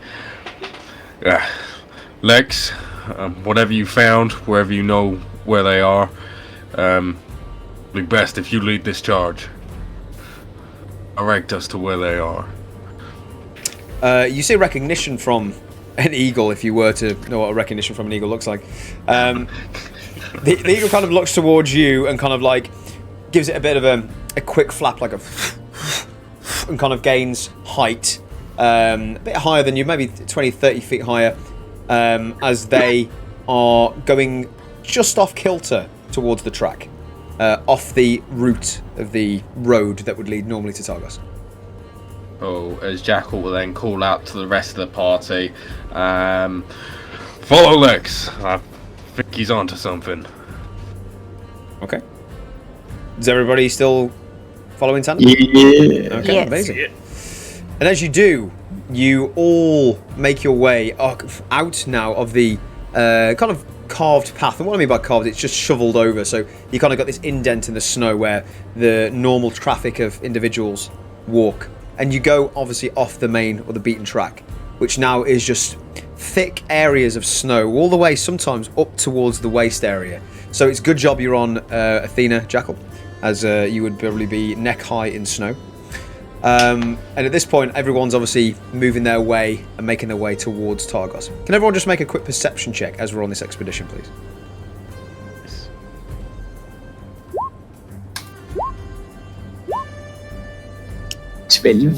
Not 10. 16 for Jackal. 21 for Targo. 21 for Targo. Wow. Make Very Athena. deserved. 11 for Athena. Okay, so I would say Jackal and Targo, during this very short coming off the beaten track, you kind of make your way, and you're a good 10-15 minutes into this kind of charge, if you were. And you guys see it first. Now, you're in the middle of the tundra, and for some reason, around the area of where you are, the snow becomes obviously thicker and thicker, but then you go out of the perimeter of Bryn Shander, further out towards Targos, and you do see that the snow is becoming thinner and lighter, and it's almost like the air just stops moving. It's a very weird sensation. The snow is thinner, and you can see further. And with this, I would say that Jackal, Jackal, Sentry, Oaklin, and Targo. You all see this in the distance, about almost 150 feet, 170-ish feet away from you. It is a speck in the distance, but you almost swear you see a familiar, frightening figure of a much smaller version of what you faced not so many nights ago. But it is almost making its way towards where you are. A honking figure of one of those goblins. Golems. Gotcha. I was about to say, what? Big goblin. Big goblin. Ow! Yeah. Shit! So, At this point, I'd have let out a very short, sharp whistle that just gets the dogs to lie down, and Ed now staying where they are. So you hear this kind of like very tuneful whistle, and the dogs just hunker down as they stop following you. Athena and obviously the rest of you following on and carrying on. Is anybody doing anything as you're becoming closer now? 150 feet away. Drawing my weapon. 140 feet away. Yeah, I'm gonna take a shot with my bow. Okay. Giant monkey. And Right. raging. You're raging. Translating and raging, yeah. Okay, so you're How far taking a away shot did you say he was? taking a shot with your bow. 140 feet now. Yeah, taking a shot at 140 feet. Make a. Is it a disadvantage or is it normal? No, it's normal. I'm up to Okay. 150 feet. Nice. Take a shot. Ciao! 28 to hit. 28. That absolutely hits. Wow. Right, okay, I realised I had lots of things ticked. Yeah, I had a lot of things on there, mate. Yeah. You haven't done this. It's been a while. So, it's been a while. 20 billion damage. Okay, so it's 11 plus. Does it know we're there? You don't know. Only because of sneak attack. Let's just assume for now, no, it doesn't. Okay, in that case, let me re-roll for sneak attack, and it's not a human, so 2d6 on top of that. Oh, so 11 plus 11, 22 damage. 22, nice, brilliant. Got to stop that. While he's doing that, can I put right on my sword? You can obviously take the damage for that. Yes, I will. Boop. Ooh, 1 damage, lovely. So, right of flame. How much damage was that? 22. 22. 22 points of damage. As you let go of this ethereal bow now, as it kind of just forms in the air and just let it go through, and you just see almost like a speeder in Star Wars as it just skims across the surface of the snow, and you just basically see it just disappear. And all you see from a distance, it takes a few seconds to reach, but as it does, you just feel you almost feel a connection with your bow as it impacts, but at the same time, you just see the figure kind of like stumble in a way in which confirms a hit. Nice. As it kind of like goes as it's running now straight towards you. A damaging hit or a hit like a ricochet hit? I don't know if we can see it. Don't know yet. Okay, cool. Well, if it's sticking in it, oh no. But again, as you are firing into this, you do feel an impact, and with your bow, it gives you almost an instinct of a feeling, a sensation that it has hit. And it also, Jackal, just so you know, you get the feeling through the bow that it starts to glow almost like an ethereal white colour, as you can activate, obviously, the ability at this point if you wish. Teleport. Ooh. I mean, we won't for now, but it's noted. Okay, so as it does, obviously it wears off over a few seconds as it goes and kind of just basically hunkers down after that point, as the power kind of draws from that. And yeah, it does make a hit. Lovely stuff. Again, now you're running it again. They're running straight towards you, so 90 feet away. You can see them now clearly. At 80 feet away, all of you now see a much smaller version of the golem that you once faced back on the west side, obviously, of the tundra, towards where the giants were. Targo, you've never seen anything like this before. You are running towards something that is completely foreign to you. What are you doing? After seeing Jackal make that attack with the bow, and he's now within range from me. I'm going to cast Guiding Bolt at first level on it, or at it. Okay. Yeah, you can cast Guiding Bolt. What's the range on Guiding Bolt? 120 feet. 120 feet. Yeah, you can cast it. Is it a dex saving throw? Is it? No, it's roll to hit. 16 to hit. 16 to hit. Nice. That unfortunately does not hit. Oh, beefy. I'm gonna shoot it.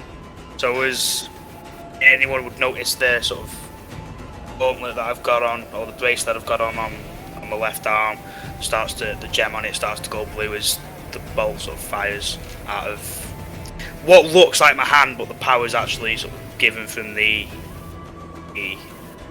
gauntlet, and yeah, it just obviously goes. Okay, so you see the spalling of the energy from the gauntlet as it fires over, and you just see this kind of beam of ethereal light just go straight towards it, but just hits short. As you do, and the figures start now to reach 50 feet away from you, you can see. At the same time. So yeah, go ahead. Hell yeah! I will load within the heavy crossbow, which comes out from Sentry's arm. Yeah. Will be one of his +1 Mastercraft bolts. Okay, brilliant. Make a shot. No -5, and I've got shit click that I didn't want as well. Oh. We're all making mistakes. It's too long. It's all good. Wow. So just let us know what to hit and what the damage is. If it's 22 to hit. 22 absolutely hits. Wicked. And it will be 2,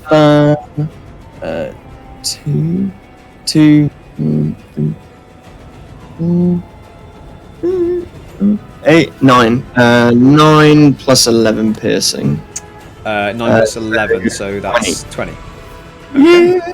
So How absolutely. far So is it? as you fire this bolt off, again now it's closer. You just feel the impact of this bolt just goes and just falls towards this figure now getting closer. And as it does, How far is it? About 60 feet away, 50 feet now. Can I do something as well, please? Yeah, absolutely. I can see everyone shooting. I'm like, okay, here Yeah, we you go. can see this, yeah. And my eyes will go black and they will start to bleed Okay. as I cast Mind Silver on it. Okay, brilliant. Or Mind Sliver, so I call whatever it. it's called. What does it do? Just How remind we me got again. 2 bleeding time. I'm going to strike a disorientated spike of psychic energy into that mind of that creature. They must make an intelligence saving throw or take 1d6 damage, which I believe is increased at higher level. So they've got to make an intelligence saving throw. Okay. Yeah, with 2d6 now. And it's cantrip.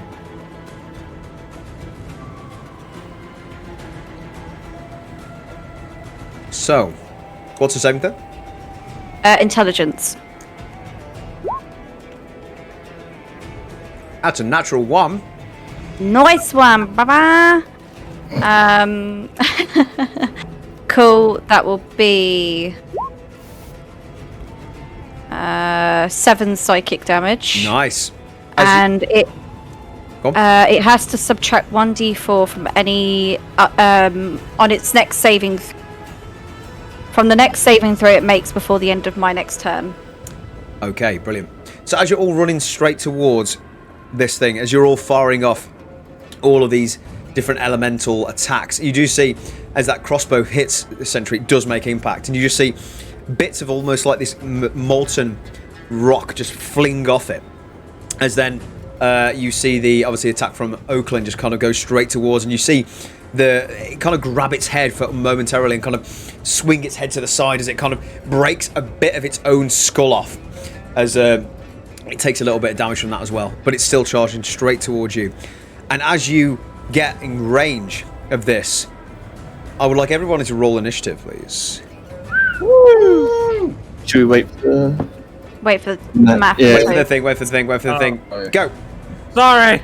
Wait, we Fine, need it's my fault. tokens. Yeah, the tokens. Yeah, I've done the thing. You just roll initiative. It should be right. I'll change you over to the map. Yeah, don't roll yet. Don't roll yet. Don't roll yet. Uh, Ollie rolls. it's fine, I'll remember. I'll remember. Damn it! Oh, don't waste your rolls. I'm excited. Before I do this, can I just have you guys march on it one more time? Just want I'll be second. I'll be in the middle somewhere. to. Okay. I'll take the rear flank. Yeah. At the front, why not? But I should be Targo in the middle. Yeah. Yeah. Nice. Cool. Who's up front? I don't think by this point though that we'd be in like a straight line, but No, I'd like to know where you are roughly. yeah, I'll have been up front. Okay, cool. So I'm going to put you all onto the map. Let me know when you can see it. Yes. Yep. And now it's becoming dauntingly obvious. As you all make your way closer, you do see within now you're in the range of 50 feet. You do see figures trailing behind, as are now very familiar to you. The shadow figures that have been once spoken about many a time, racing their way towards the, towards Prince Shanda, but also now towards you.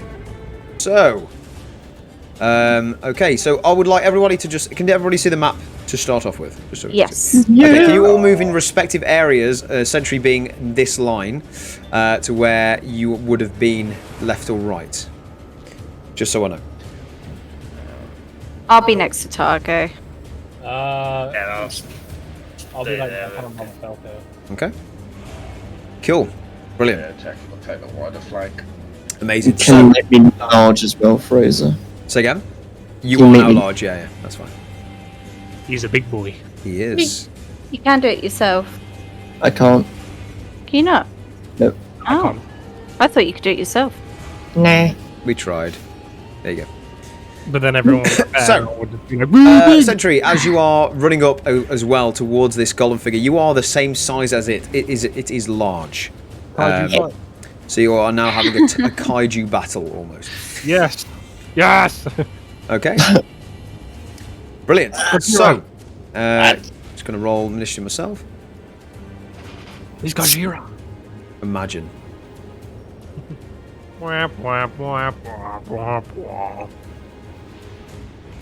Hey, I don't want to kill you. I mean, it'd be nice to have zero. If I could be bothered, I would put every single time you say, "Oh, so and so is going to die this episode." Well, what happens if you are? Yeah, that's true. I'm having proclaiming truth. I mean, I don't want You to. never know. This episode is sponsored by Sentry's Blacksmith & Co., where you can get the finest swords in all of Huntown. We still haven't received our swords. They take a long time to make. Yeah.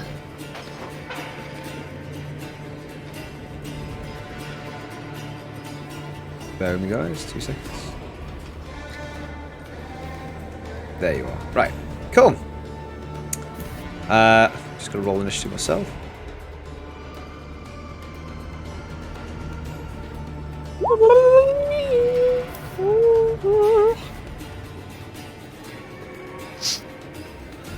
Not to confuse things any further, but I'm not sure if he was carried into this, but would Lex be with us or not with us here, Fraser? You'll find out. Calm. Cool. Yeah. Hey, I thought he was fine. Where's our birdie friend? He's scared shitless. Where's the spider I almost crushed? There we go. Okay, that's everyone done.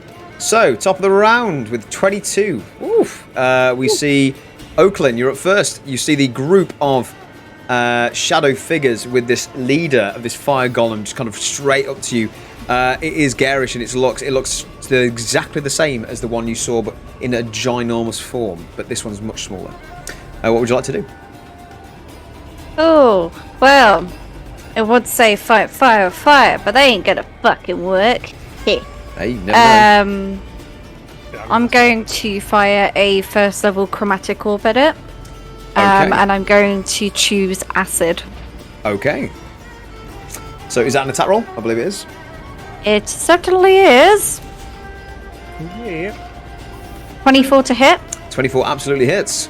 That's 10 acid damage. Oof, nice. Yeah, you definitely see the figure. You basically see this golem just run straight towards you as you spool up this chromatic orb. What does it look like again? Is it more of a slither? Is it more of a line or a ball? Or how does it look? It's like a ball, yeah, but it's like green and black and bubbling and stuff, and then it starts to get bigger in my hands as I'm going to bowling ball it. Bowling ball, no problem. As you do, Yeah, you go do an straight at underarm straight at one of its knees, and its knee kind of collapses in on itself as the rocks again flail away and kind of like disintegrate almost. As it kind of like goes towards you. It's looking damaged. It's looking really hurt at this point. Cool. Moving and bonus action. I haven't done this in so long. I don't get a bonus action. So I will stay where I am behind Sentry, and I will hold my ground. End of my turn. Okay, brilliant. Next up is the figures themselves. Let's just have a look, see what they've got.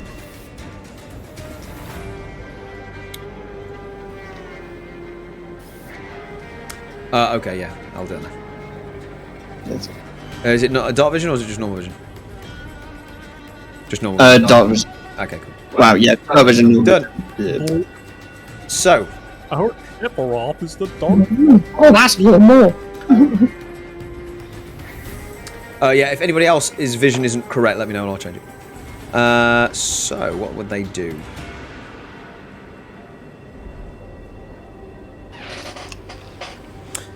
So, the first one on the left-hand side of the lineup is this one. It's going to move forward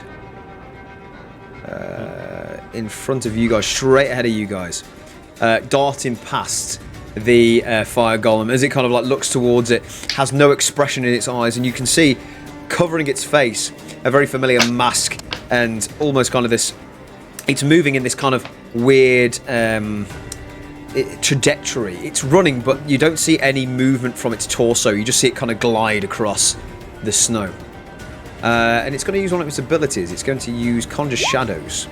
And it will basically create a thing you would know, Oakland would know. It is a dark spell, a darkness spell. Yes, they do, Oakland. In fact, all of you recognise these as the people who you obviously fought in Bryn Shander once. They are an exact replication. Not specifically, though. I wouldn't recognise them, would I? You have no idea. This is all new to you, Target. So... They meanies.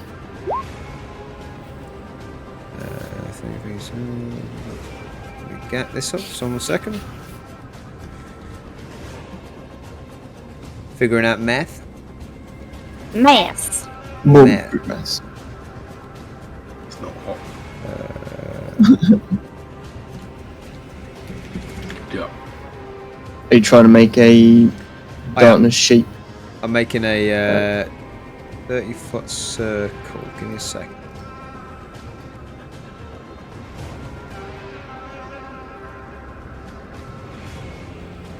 Okay, so it is. Just. If you've got a guide, that'd be great, mate. If not, then I'll do it myself.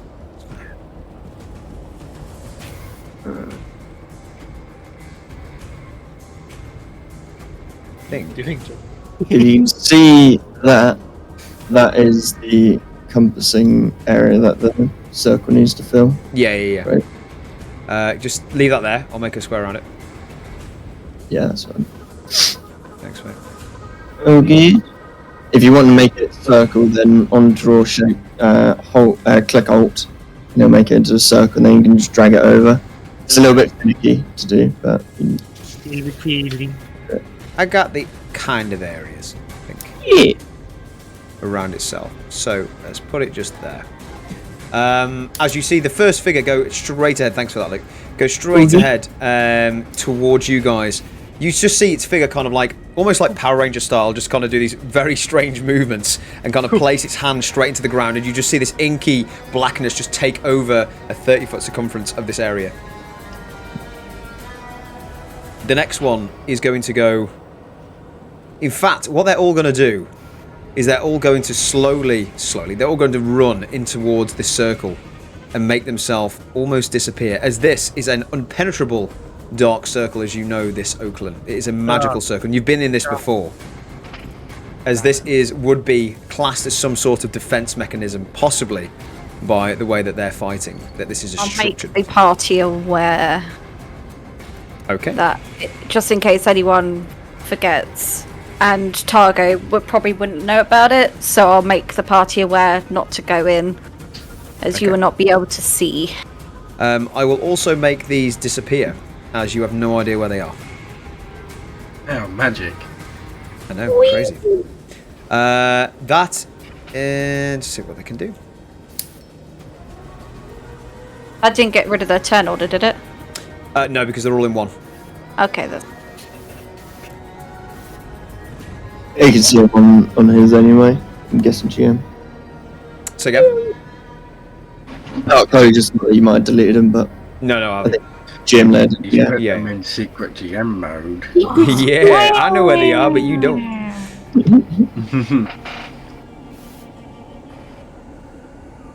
And we cannot see the fire golem on the other side currently. No, because it's 30 foot in the air, so it's just it's taller than it, and you can't see behind it now. That's correct. So thanks for putting that out. Okay. Would I be able to? Just reading up Actually, there. don't worry, I'll ask it on my go. Okay. And just seeing what the rest they can do. Just give me a sec. Okay, that is going to be their action and movement, as they're all going to conjure up into this small circled area. So that is their go. Next up is Saya. You're up. Oh fuck. Saya will be like, screw that. I've seen this before. I'm not dealing with this shit again. I'm gonna go after the big boy. Okay, cool. Yeah. You at the moment you can just see the arm of this figure as it's kind of bearing around this black inky smog. He's gonna go there. He's got 40 feet of movement, and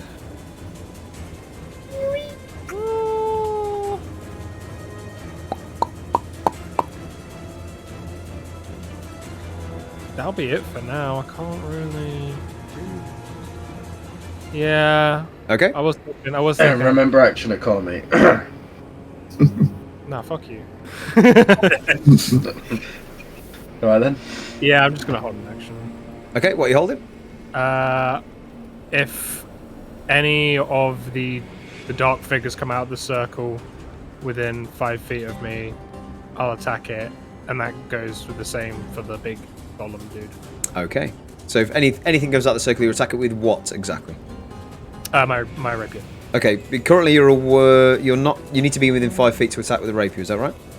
Yes. So that's if something comes in within 5. Okay, bro. That's right. Yeah. Good to know. Cool. You can save that action. Not a problem at all. Next up is its go. Unfortunately, Say, you are the only thing in its sights at the moment. That's whatever. It's going to go straight up towards you, stonking towards you. Literally, it is the same size as a sentry. It's almost like a kaiju battle kind of thing. As it comes up towards you, it is going to take its first attack. It's going to go. Basically, one of its fists is going to go straight towards you to plummet you straight to the ground.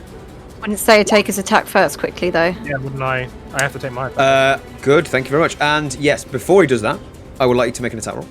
Okay. Stabby. Thanks Let for me check reminding I me. have everything that's right ticked. So I don't make the same mistake. Yeah. Oh, good. Okay. 23 to hit. Absolutely hits. Okay, so that's 14, 7 plus 7. Okay.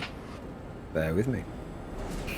Okay, so is that 14? Is that 7 fire damage and 7 piercing damage? It's 7 piercing damage, and then I don't know what the dueling would be. I think it's +2, isn't it? It's dueling and flame.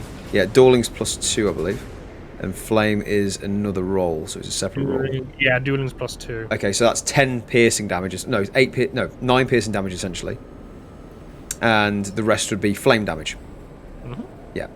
So it would be 5 flame damage. As you do, you kind of like, put your rapier up towards its leg, and you kind of like slash parts of the rock off. It does take damage, but as the flame strikes it up from the below, it doesn't take as much as you think. But yes, it's definitely done some damage to it. Sweet. And in fact, now, looking at this golem and looking at the structure of this thing, you can see now that the molten bits are flaking off naturally. And you can see that this possibly the enchantment of wherever it's made this alive is becoming to an end. Go turn your camera, Gemma. Okay, so first off, as you've done this attack, first attack is 21 to hit. Yes. Okay. The second attack is 17 to hit. Yes. Brilliant. So both hit. First damage is...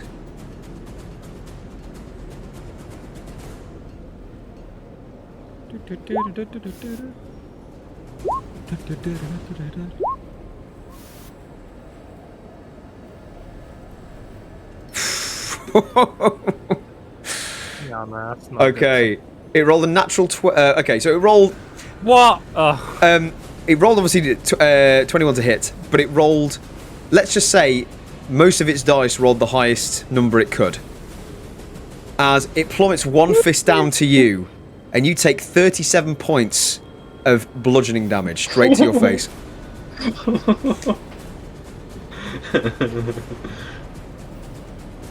As it goes, brings its fist straight down into your form, as it knocks you almost clean. Okay. Okay? Put me back? Just bear with me. Say that again. Does it physically, like, knock me back? Not like, physically, but let's just put it in the aesthetics of things. How much damage did you say it was? It was 37. Are you currently in your wolf form or not? No. Okay.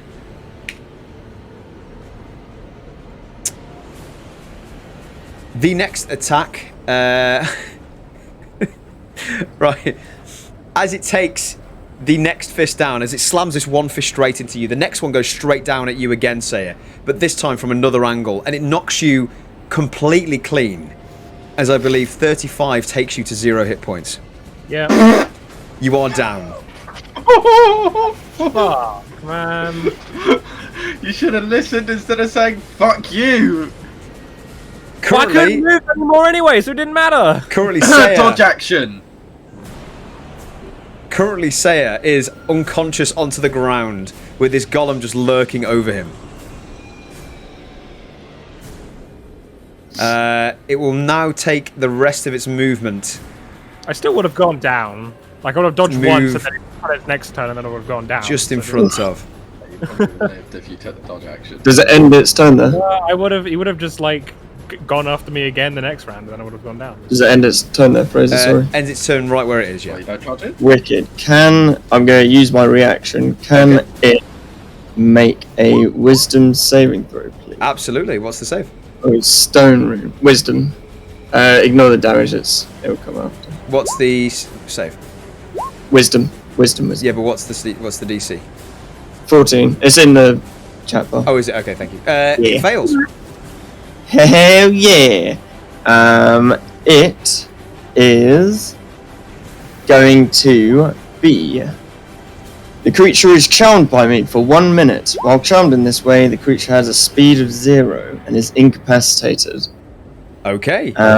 So it has a speed of 0 and is incapacitated. Okay. Descending into a dreamy stupor. Okay, so you see it. Repeat at the end of each of its turn. Not on this one, but on next subsequent turns it can. Okay, so when does it next turn it makes another save? Is that right? Yeah, the end of its next turn. Okay, so what is it in between? It's charmed, so it can't move, and what's the other one?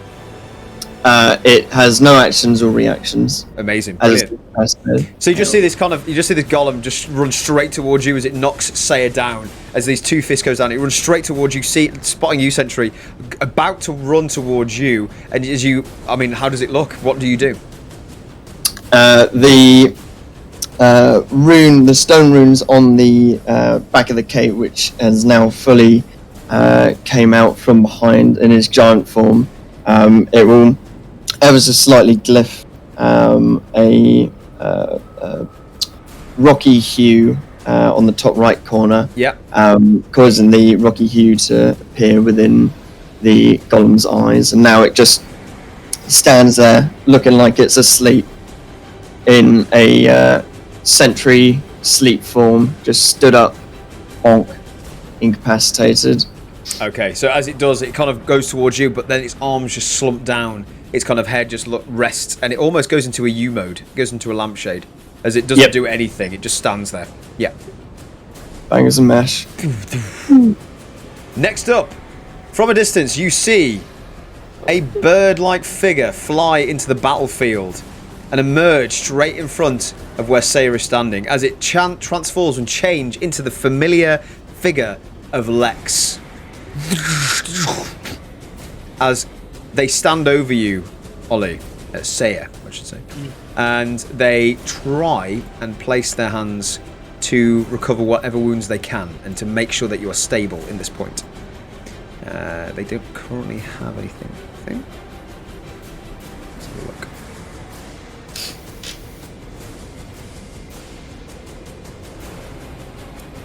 What's the difference between down and stable? So you get to 1 hit point, Okay. and you're not taking death saving I throws. do death saves then, when I'm stable. Yeah, when you're stable, you don't do any death saves, but you're still down. Oh, just wondering. Well, yeah, that's fine. You'd be unconscious still, though. That's fine. Just bear with me. Just going to make sure he hasn't got anything. They haven't got anything good. That is a no-no. Okay, they're going to make a general medicine check. Just see if they do it. DC, I'm going to say it's quite low because it's your first time going down. DC 13. It's an 11. Unfortunately, they go down and they place their hands on you, trying to figure out and go, all right, I'm going to get you back up. This is so fucked up. And they try and fix your wounds, essentially. But they're not quite sure how to do it just yet. You're still in the same position. That was their action. Let's see if they can do anything else.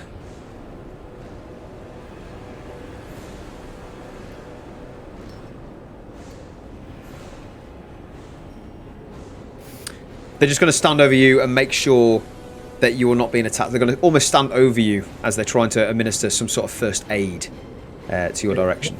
Okay. Next up is Targo. Your go. You're up for the first time in Dungeon Delvers. Woohoo! In a battle. Let's go. What would you like to do?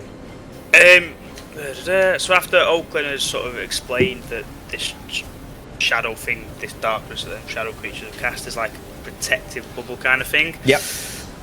I will turn around to her and say, stay close so you can play that perception game, and cast Spirit Guardians. Okay, nice. So, because I am good, they appear as angelic spirits that stay within 15 feet of me for 10 minutes. It is a concentration spell. And whenever can choose designated creatures, so...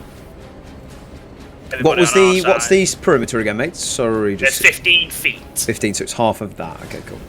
Yeah. So Sentry, Oakland, Jackal, Athena, now Lex, and say if he gets back up, they're all safe from this. It doesn't affect them.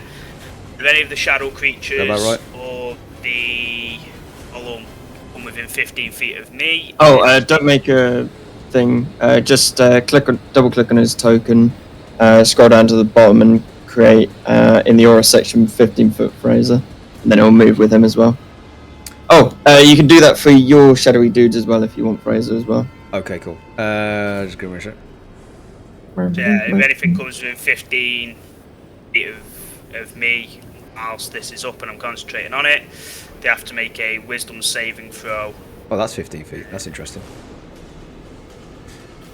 They have to make a wisdom saving might throw. have to adjust these guys, as that's 30 feet. Give me a sec. And that could affect. Anyway, I'm not going to let it affect it, because it's fine. It's going to carry on. Let's just say for now, that is a 30-foot radius. So that's actually how big the thing is. So that's the darkness spell there. We can't see it because it's on GM layer. Bring the one which you've done to. Okay, yeah. One second. We just have to be like, we can't see him. No. I'll use that one as a template. Yeah. So that's how big a 30-foot circle is. You've also got sets that we can see the aura as well. I don't know why it makes it so you can't see him. It's really odd. That's strange. Yeah. Same for Targos one as well. In the settings, set it to all players see. Give me sight. Bear with me. There we go. 3 little dots, yeah, so yeah, there you are. Bonk. Saucy.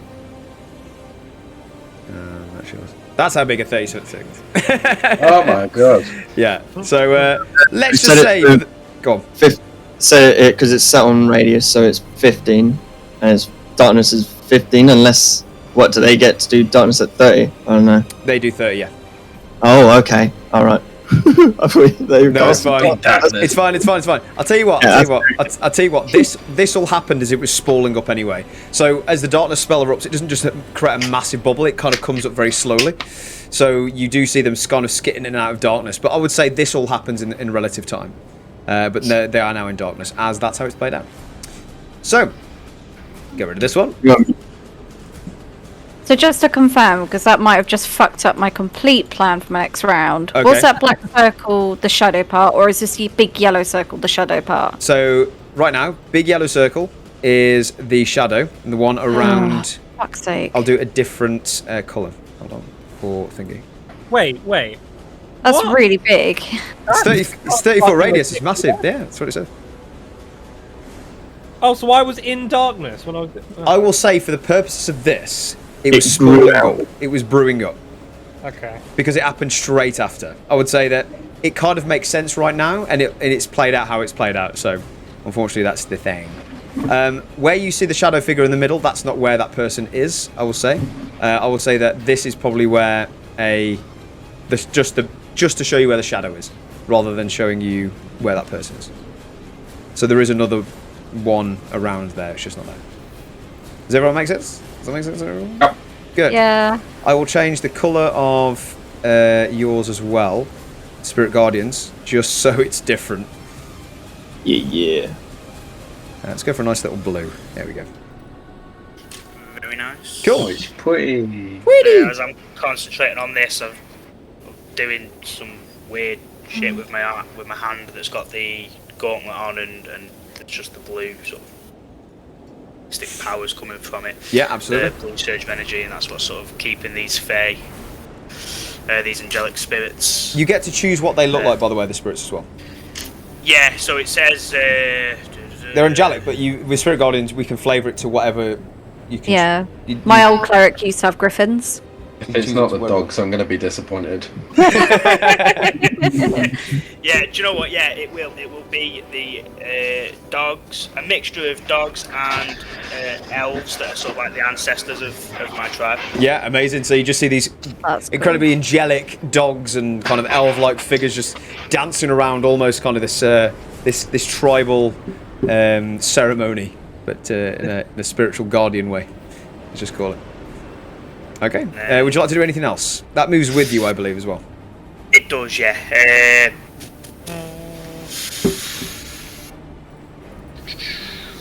No, I did have a plan, but that sort of got ruined when the darkness spread. So I am going to stay there and end my go. Okay. Amazing. Next up is Athena. Yeah, boy. Right, what Athena's going to do is she's going, because of course Jackal's riding Athena at the moment, so 5, 10, 15, let me just... Yeah, cool, that's plenty.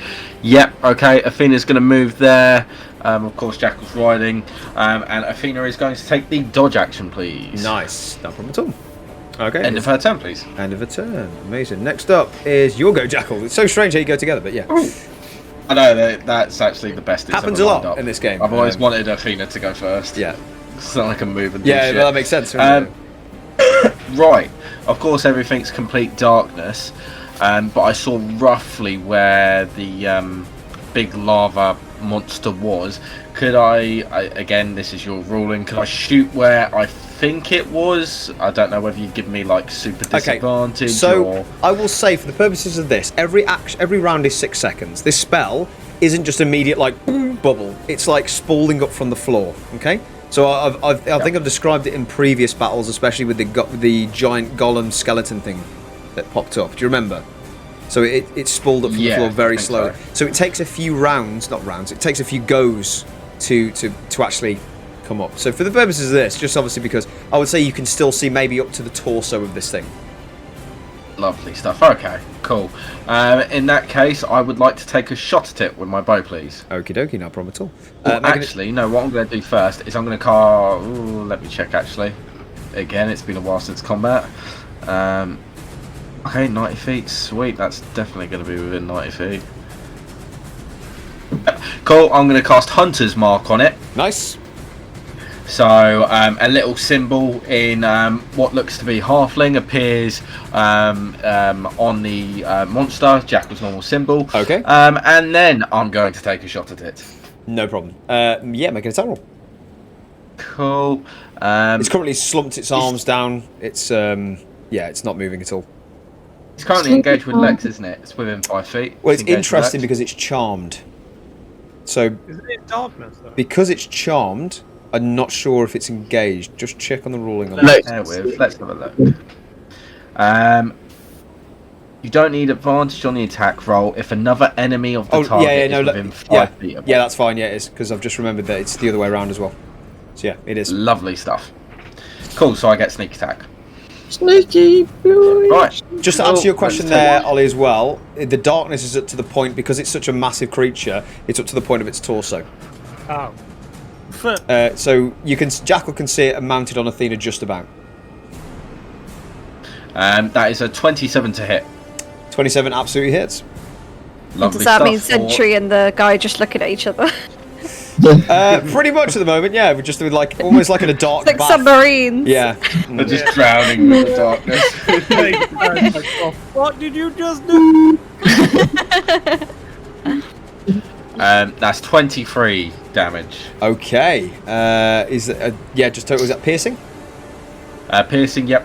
Okay. So as you fire the ethereal bow straight at it, and it goes straight through one of the columns in its central kind of structure, as the bow, almost like Dragon Ball Z, goes straight through, and you just see this huge gap of crackling rock and molten rock just form around it as it almost falls to one knee. It is not looking great at all.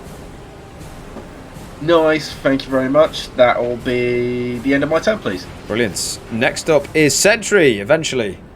Yeah, last but not least, I'm a fucking submarine. Yeah, submarine now.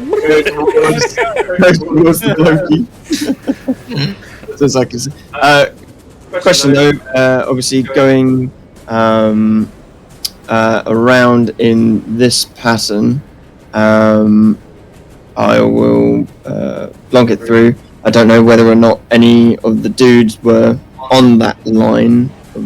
Fully enough, you only get one attack of opportunity there. Cool. So that is one attack of opportunity. As you feel, as you're walking through this submarine layer, you are getting a minor... Let's just see if it hits first. Essentially just feels an itch on his fucking leg. Basically. 15 hit. No. Okay. You get the sensation of something in your path, but then you just feel a brisk bit of air just move through it. Nice. Cool. I don't know why it's plonked me on that square. Did he step on any of them? Been on that one. No. Oh, sorry. Oh, sorry. Man. Cool. I'll go to there then, and Lex is flanking him, so I'm gonna take Dawnbreaker, as I've named it. Oh God. Out from the back. All the plates will separate through, and it will come out as I will take a strike with advantage. Yeah, go for it. Loki bloke.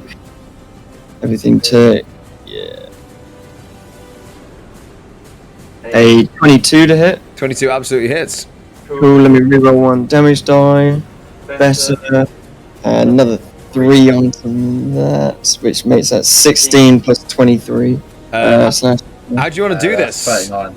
23. Oh, 39. Oh, how do I do this? Nice. nice. So, as I will pull out Dawnbreaker first time, I will cleave straight down, same as I pretty much did on the last one, just down straight through its head, cleaving onto the floor, probably splashing up snow and rock. Yeah, as absolutely. I do so.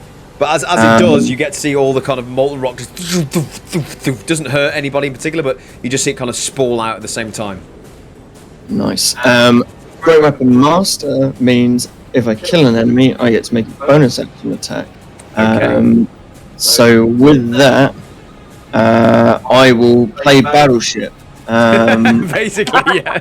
I will make a strike on D7. The square next to me if I can. Okay, shit, right. Okay. So I will strike out. Hey, this is a cool game. I'm guessing it'll be disadvantage to It strike will be out. disadvantage with a strike, yep. Cool. Because you can't see them. Yeet. But to be fair, 20 to hit. 20 Oh my God. absolutely hits, and you did hit something. Nice.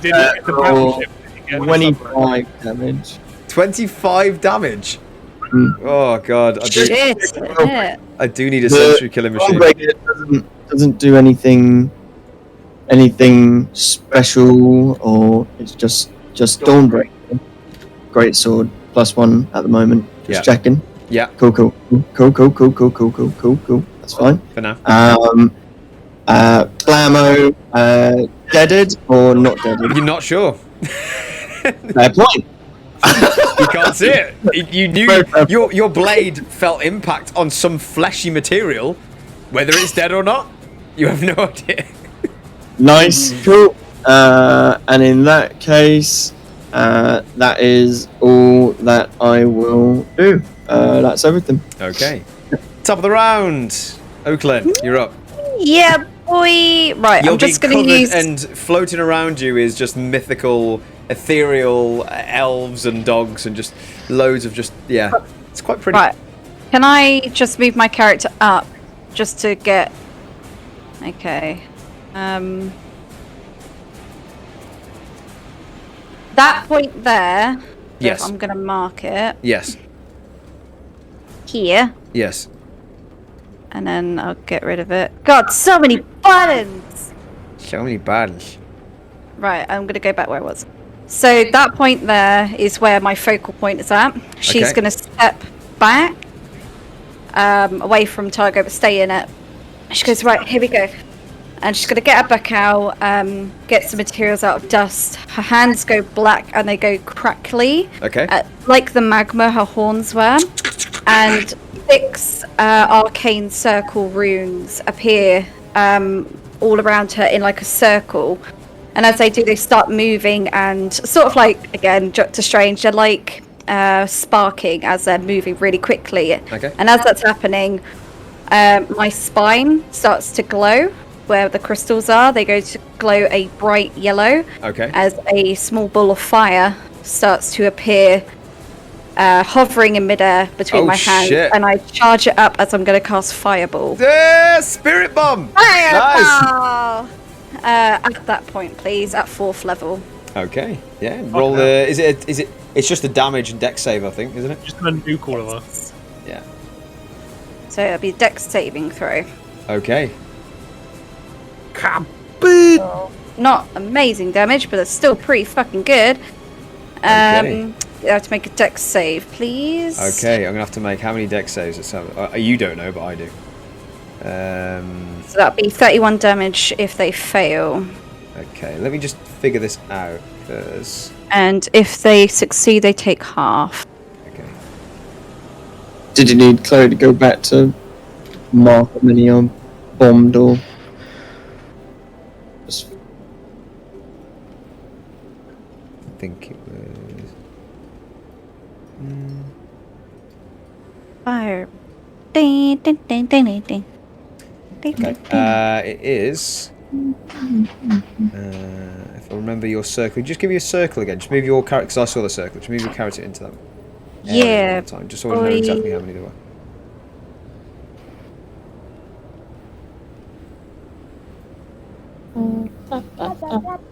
Okay.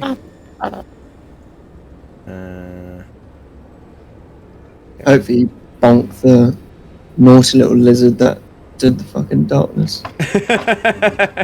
They're quite, Naughty they're little quite lizard. fast, so you never know. But either way, they're going to take damage. It What- just depends if they take full or half. What's say 15, Dix? Yeah, Dex save 15. Hopefully it's a concentration thing, and then we might be able to get rid of it. Fingers crossed. Big brain power.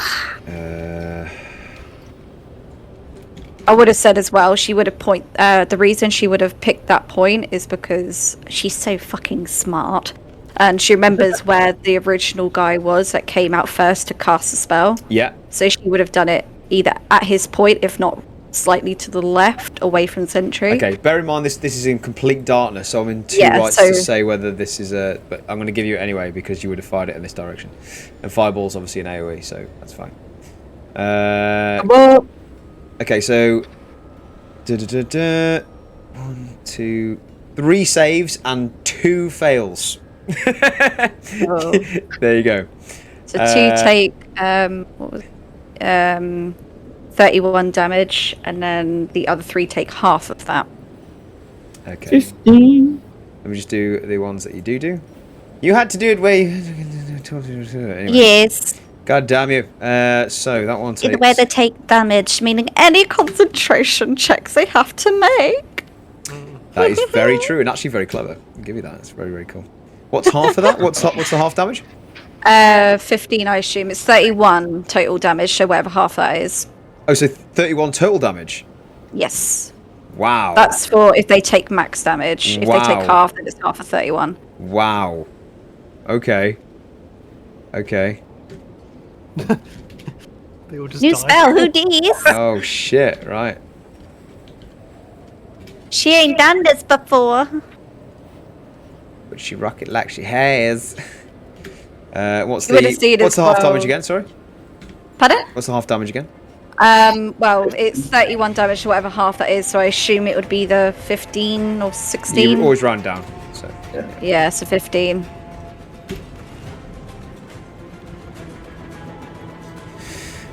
Because of how weak she is as well, Targi. You would have seen with the amount of power coming from the little ball, she was struggling a little bit. She was slightly sliding back. She's not strong. As it takes you back, yeah, the momentum Yeah. would have definitely taken you a force of maybe like a few feet backwards. Sliding. Yeah. Whee! Okay, amazing.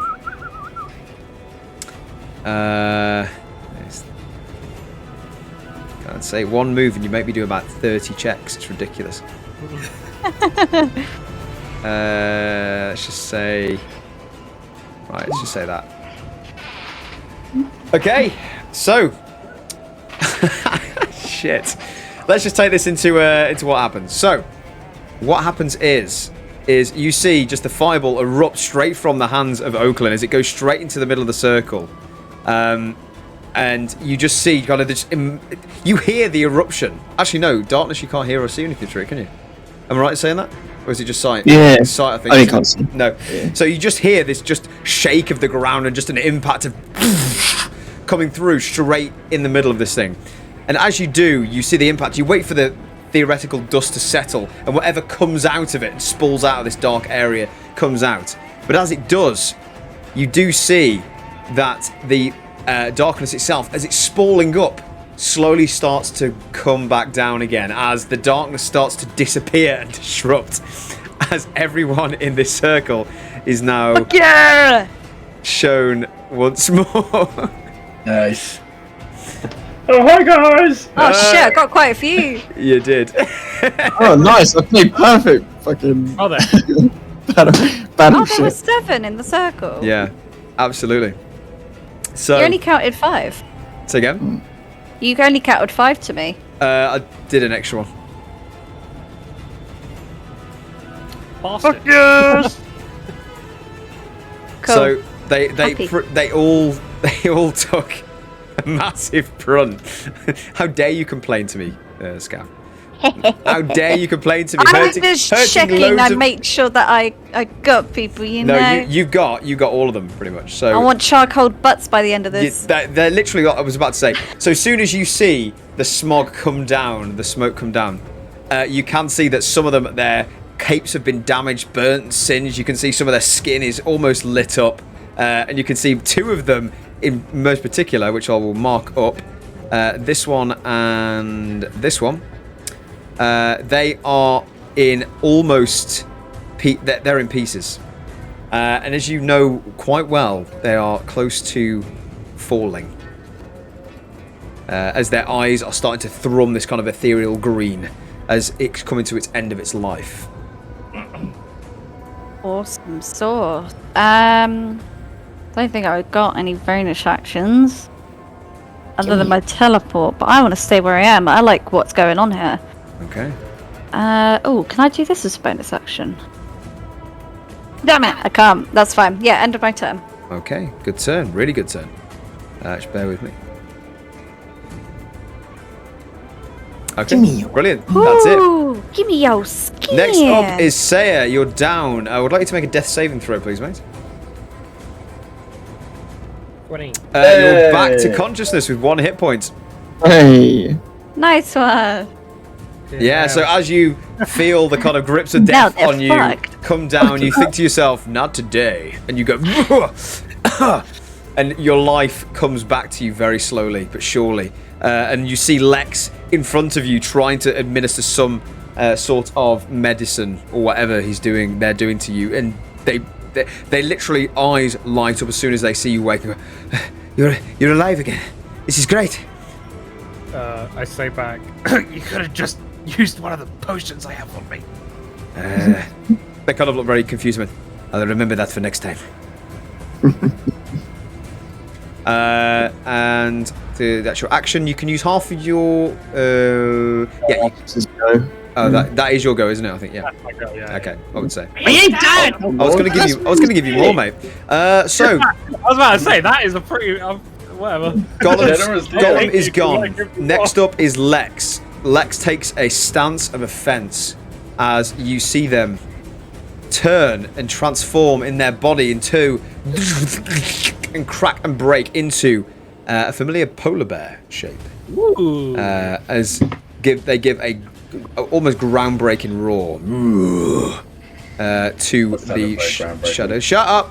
To the figures. Do you want to die? Do you want to end up like me, Jamie? I feel like he does. I just want to be indulged in the atmosphere.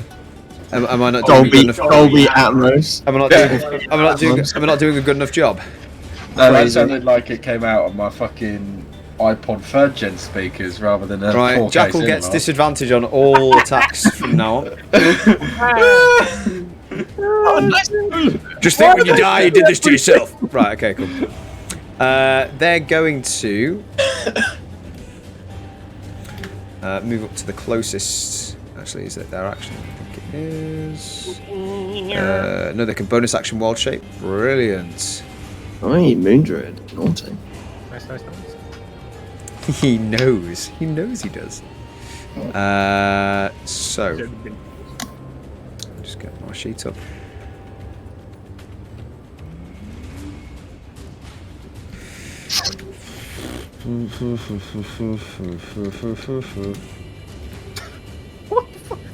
I watch an ASMR channel just because like I get the effects of ASMR, and the most recent he just uploaded 2 hours ago. It's a video called Tea Bay ASMR. You know the dude who's salt baying like that, but he's doing it with tea. I'm like, what the fuck is happening to this channel I'm watching? We're exploring it. They go straight up to the. It's a large creature. Go straight up to the one of the first shadow creatures, and it's going to take a multi-attack. First, it's going to try and bite straight down, and then claw at the same time as it's pulling back. They both hit on both strikes. As you see, the polar bear kind of chomps down, and you see this kind of greyish fur on this polar bear. It's kind of got almost kind of like tiger stripes, but grey. As you see, like a grey mane that goes all the way from the front to the back, and it has piercing white eyes. As it chomps down straight on the first effect, as it takes full damage from that, which is fantastic. And the next one swipes up straight up from the ground as it tries to bring it down. Okay. Big damage.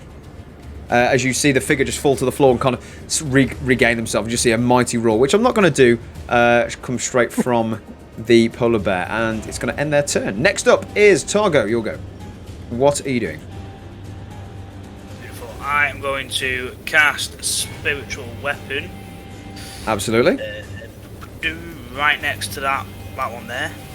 Is Spiritual Guardians a concentration? It is. Is Spiritual Weapon a concentration? No, it's not. It's disgusting, is what it is. Beautiful. You carry on. It's beautiful. So yeah, cast Spiritual Weapon. Where would you like your Spiritual Weapon to go, my friend? I'll take this off you. Oh, we can use this one as your Spiritual Weapon. I'm sure a certain someone can make you a Spiritual Weapon as well. Right there. We'll put this lightning bolt of Spiritual Weapon. Yep, cool. Beautiful. And the Spiritual Weapon just takes form very similar to the short sword that I've got. Okay, brilliant. You just see this ethereal sword just glowing. What colour is it? It'll be blue. Blue, nice. A theme going on here, if nobody's noticed. Is there? And I'm going to then make an attack with my Spiritual Weapon at the Go for it. right next to it with the red dot on it. Okay, red dot scope, brilliant. Let's go for it. Well, that's a 14 to hit. Let's have a look. 14 absolutely hits. Yeah, these guys haven't got a great AC. Beautiful. And that is 8 force damage. Well, they only had 1 HP left, so yeah, how do you want to do this?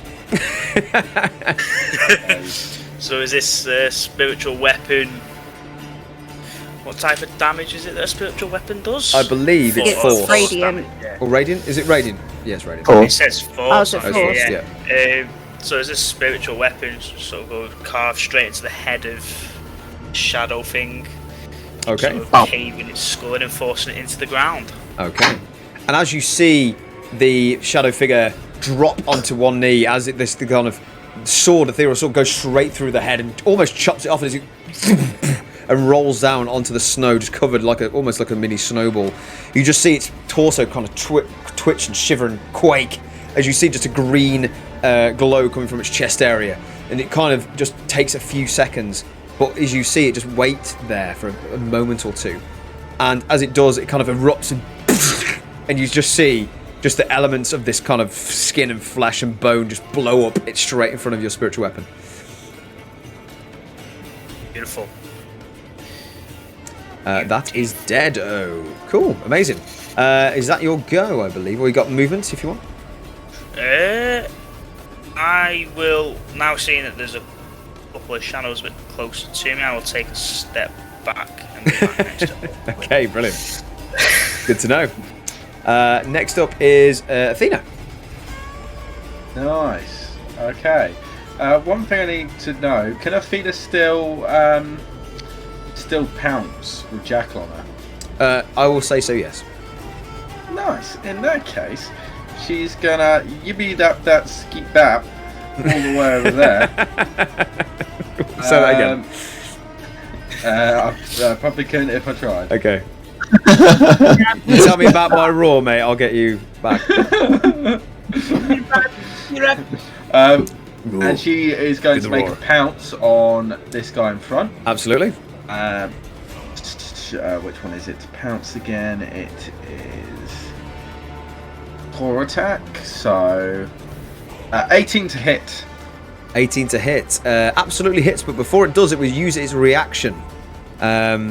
And what you see is basically around this figure, you just see small essences of shadow from what the first figure kind of erupted around it, but you just see small glimpses of shadow just erupting from the floor and from its form. As it's going to take a use this ability called Shadow Riposte. And you must make a DC 12, please. Dex saving throw. Dex saving throw for Athena. Yes, please. Oh, come on, Athena. Oh, natural 1 for Athena. Okay. So as you see, this kind of shadow essence come from its form and also underneath it, you just see it quickly lash out and grab onto Athena's neck as it kind of pulses in a green ember of this light as she takes. I always hate doing damage to Athena, don't I? How dare you? Likes Athena more than Jackal. Yeah, apparently. Roll really poor. Takes 5 points of necrotic damage.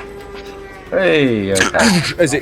As Athena just squeals internally, as you just see a Ferg tinged with black.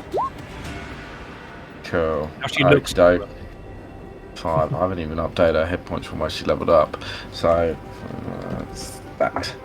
No, it's not that. It's. Oh, shit. Hit points. There we go. Okay, cool. Yep. Can she still carry on with her pounce? Yeah, absolutely. Fantastic. In that case, so he needs to make a DC 13 strength saving throw. Okay, what was the DC? 13. 13. It rolled. And I'm not even joking, a natural 20. 24. Oh, okay. He's gorgeous. That's fine. Okay, so he's not prone then, that's fine. I don't get the extra attack. I would say just narratively, as that reaction happens, it kind of sees it coming, and as Athena kind of runs straight into it, it kind of dodges out of the way and kind of just watches you as it doesn't take any effect. Cool. Okay, that's fine. Well, he still takes the 4 slashing damage from That's true. Yeah. The original pounce. Absolutely. But that'll be the end of Athena's turn, please. Amazing. Next up, Jackal, you're up. Nice. Jackal's still on the back of Athena. He is going to use his bow and shoot from Athena to this guy here. Absolutely. And before he shoots, he's going to indulge his arrow with some magic, as he is going to apply Hail of Thorns, making the ethereal arrow covered in like spikes and rust.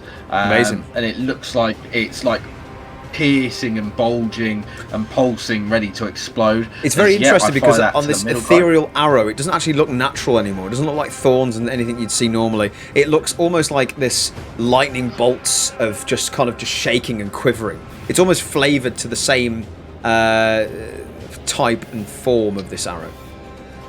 Nice, I like that.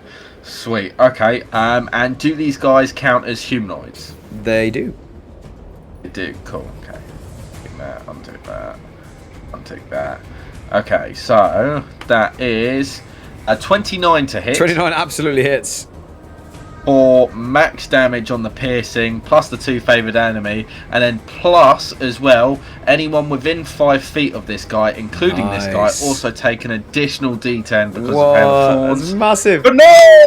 Jesus, right, okay. Nice blah. Okay, Jackal. Is that 5 feet, you say? Yeah, anyone within 5 feet of this middle. Okay, so is it this guy here? Middle guy. Yeah, that's him. Okay. So as you lash out your arrow and you see the ethereal kind of glow and sparkling crackling of this bow, and you just let go of this arrow, go straight in to this figure, and as it does, you just see kind of the kind of impact on the chest can knock the figure back just a few feet as they look straight up towards you, completely falling unconscious and dying straight at the knees as they go down, and they start to erupt themselves anyway. But as well as your what was it, the magical thorn attack, is it? As I would say in this instant, you just see ethereal lightning just almost like spread out in a 5-foot radius, as you see another figure to the back end just drop down dead as well and start to also explode in this chain reaction of just death and destruction. As the other figure towards you, the other shadow figure, takes a kind of bolt from the back, but still standing very strong. Nice. 2 for 1 deal, mate. Very well done. Lovely. Thank you very much. And yeah, other than that, that will be the end of my turn, please. My battleship buddy looking bad then with that extra thorn in his A side. little bit, yeah, a little bit bad. Next up is your go, actually, Sentry. Hello, battleship buddy. Battleship buddy. You do what I got. You're about to get bonked. I will recklessly attack, so I have advantage on battleship buddy. Poor buddy. Make sure I got everything on. Yarp. For a 13 to hit. 13 actually hits, mate. Yeah, it's his AC. Very nice. Very low AC. Which does. Woo!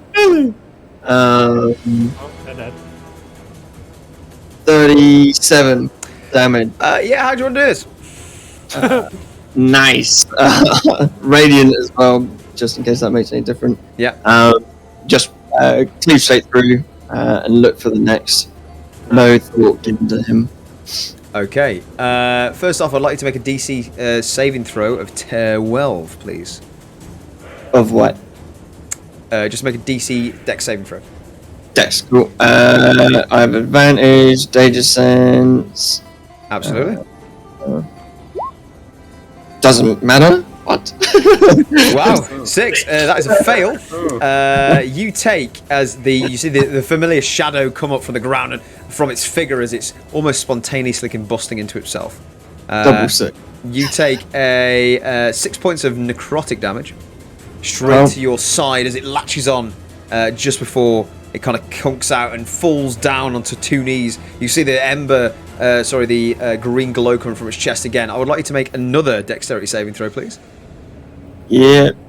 Another one. Oh, shit. Okay. Advantage again.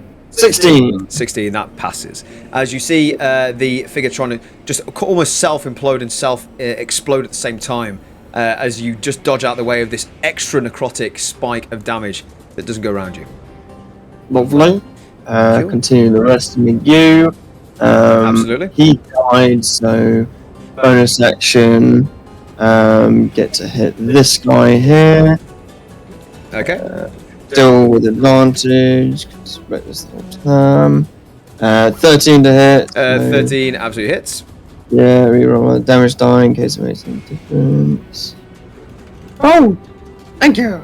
For 13 plus 19.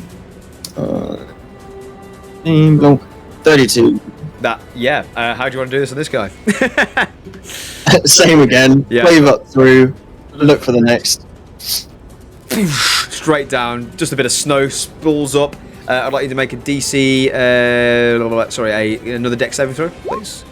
17. That passes. Yeah. As you see the figure explode, and you just see this green matter just come from it. As you don't take any damage. Lovely. Continue making my way around town. Fucking fast. Action surge. I'm gonna hit this guy. Okay. I'm gonna hit this guy. Jesus. I'm gonna hit this guy for a 22 to hit. Wow. That hits. For 31 damage this time. How do you want to do this?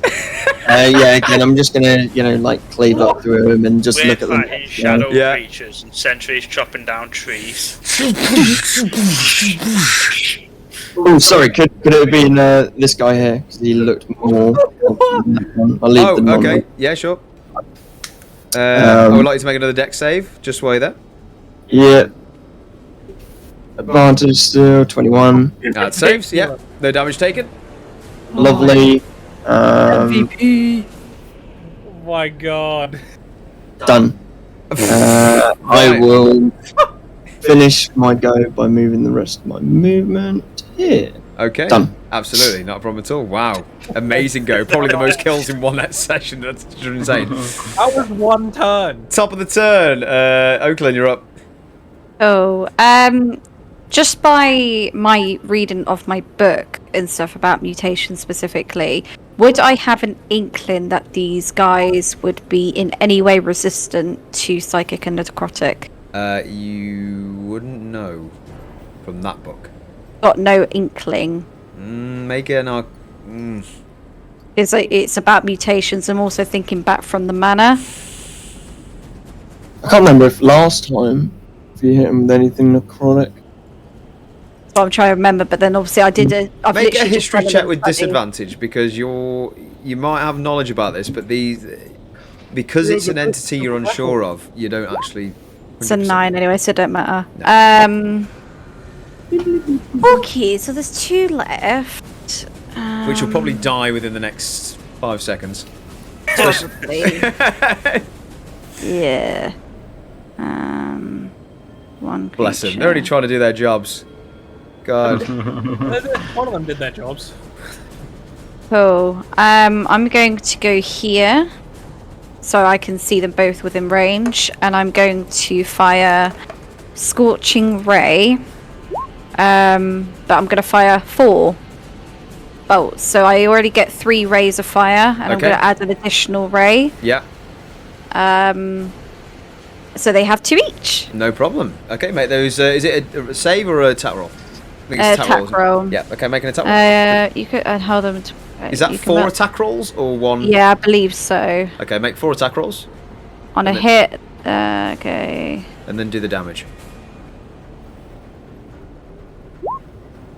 Oof. Natural 1 Misses. on that one. Do this one first. 26. That hits. So make a attack roll for that, just so we know. Oh, you've already done it, so 16. 5. Okay. Yep. And 17. Well, that was pretty well balanced, to be fair, between them. Okay, it's bang on, it's ridiculous. So, you go for the other one. You go for the one at the right-hand side, the one just below Sentry. And you go out and miss one, and one goes straight into the side. It takes some damage. The one to the left takes both, straight to both sides. As it hits one, it clocks it around the face. The other one goes straight through the torso as it kind of internally combusts, goes on the floor, and actually starts to detonate itself. Sentry, I'd like you to make a dexterity saving throw, please.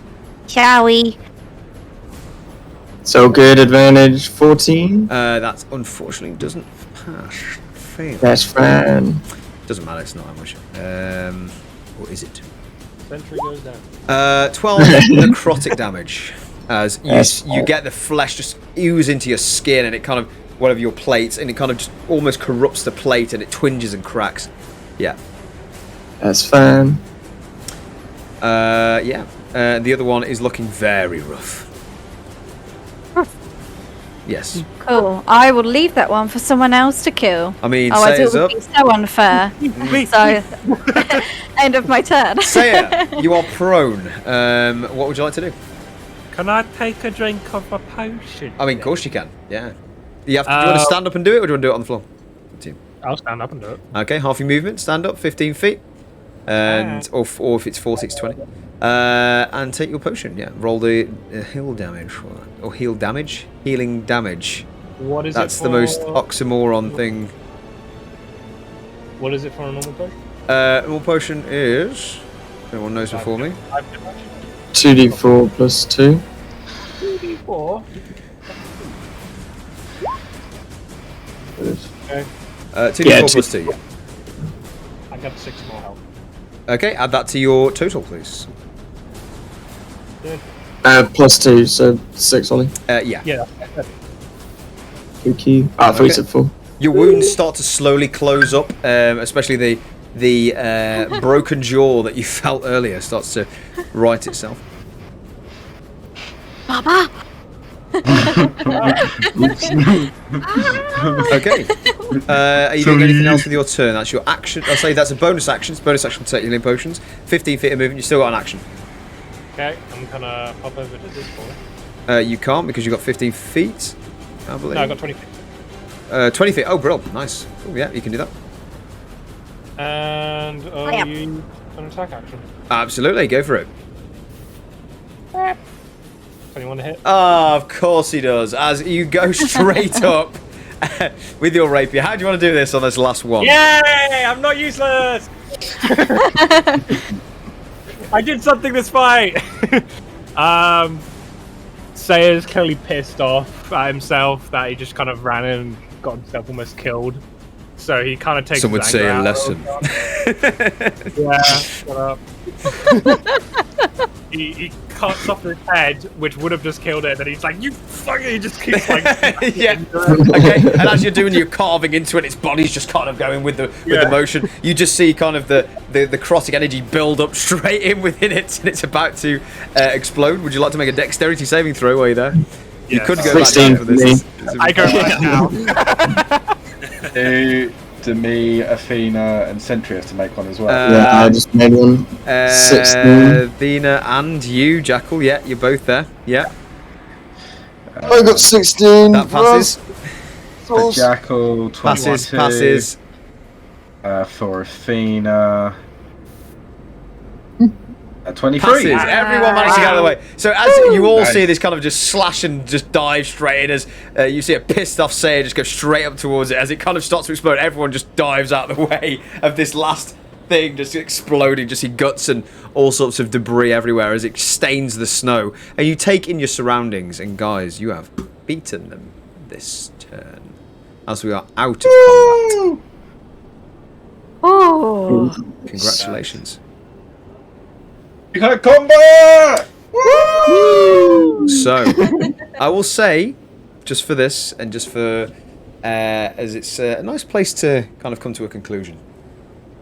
The surrounding area of where you're looking at, and you see these dark, dead corpses of just exploded guts and just this black ichor, it just leaves on the floor as you see the stone elements of this golem just sprayed around, essentially. And you just see kind of a polar bear in front of you, as well as the rest of you taking stock of what's just happened.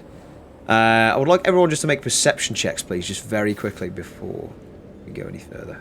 Can Apollo make one as well? Absolutely, yeah. Yay. 24. Is Apollo flying around with you? Natural 20. Wow. Apollo would be flying around because I don't think even my cat at the time, well, when he was the cat, he wouldn't be on Willow when in combat. Okay. Because otherwise, yeah. But you could pop him out of existence. Yeah. Yeah, well, as an owl, there's no point. You might as well just go everywhere. Okay. So, Jackal, Sentry, Oakland, Athena sees this, as well as Lex as well. The only person who doesn't is Sayer because you're too busy sprawling the guts off you. And Targo, you're too busy just taking in stock what's happened. You've never seen anything like this before, so you're a little bit taken back. But as you look towards the northwest side, west side, towards where Targos is, you all see clearly a black ichor very similar to all of the, and apologies, all of the area of Targo. That's a guy. Targos. You had to choose it somewhere. you see the circumference of this city almost taken over by this black ichor that's just floating around, almost like a flame, but it's not. It's just floating ethereally in front of it. And before that, coming straight at you, is another surge of you have no idea. And that's where we're going to end tonight's session. Woo! Do I Thanks. get anything extra as a natural 20? Just while we end it? I might message you when I think about it. Okay. Thanks so much for watching, Just everyone. saying. We are obviously make sure you like, comment, and subscribe. We do this thing because, we love to do it. And if you want to see what happens next time, why not come along for episode, I don't know which one it is, because Lore Master Chloe will tell you. Hopefully see you next time. Keep on delving. Keep on delving, bros. Delve deeper into the realms of your life. See you a bit. A bit deep at the end. But... Yeah. Yeah, Liam Neeson. Right. See you a bit. Bye. Bye.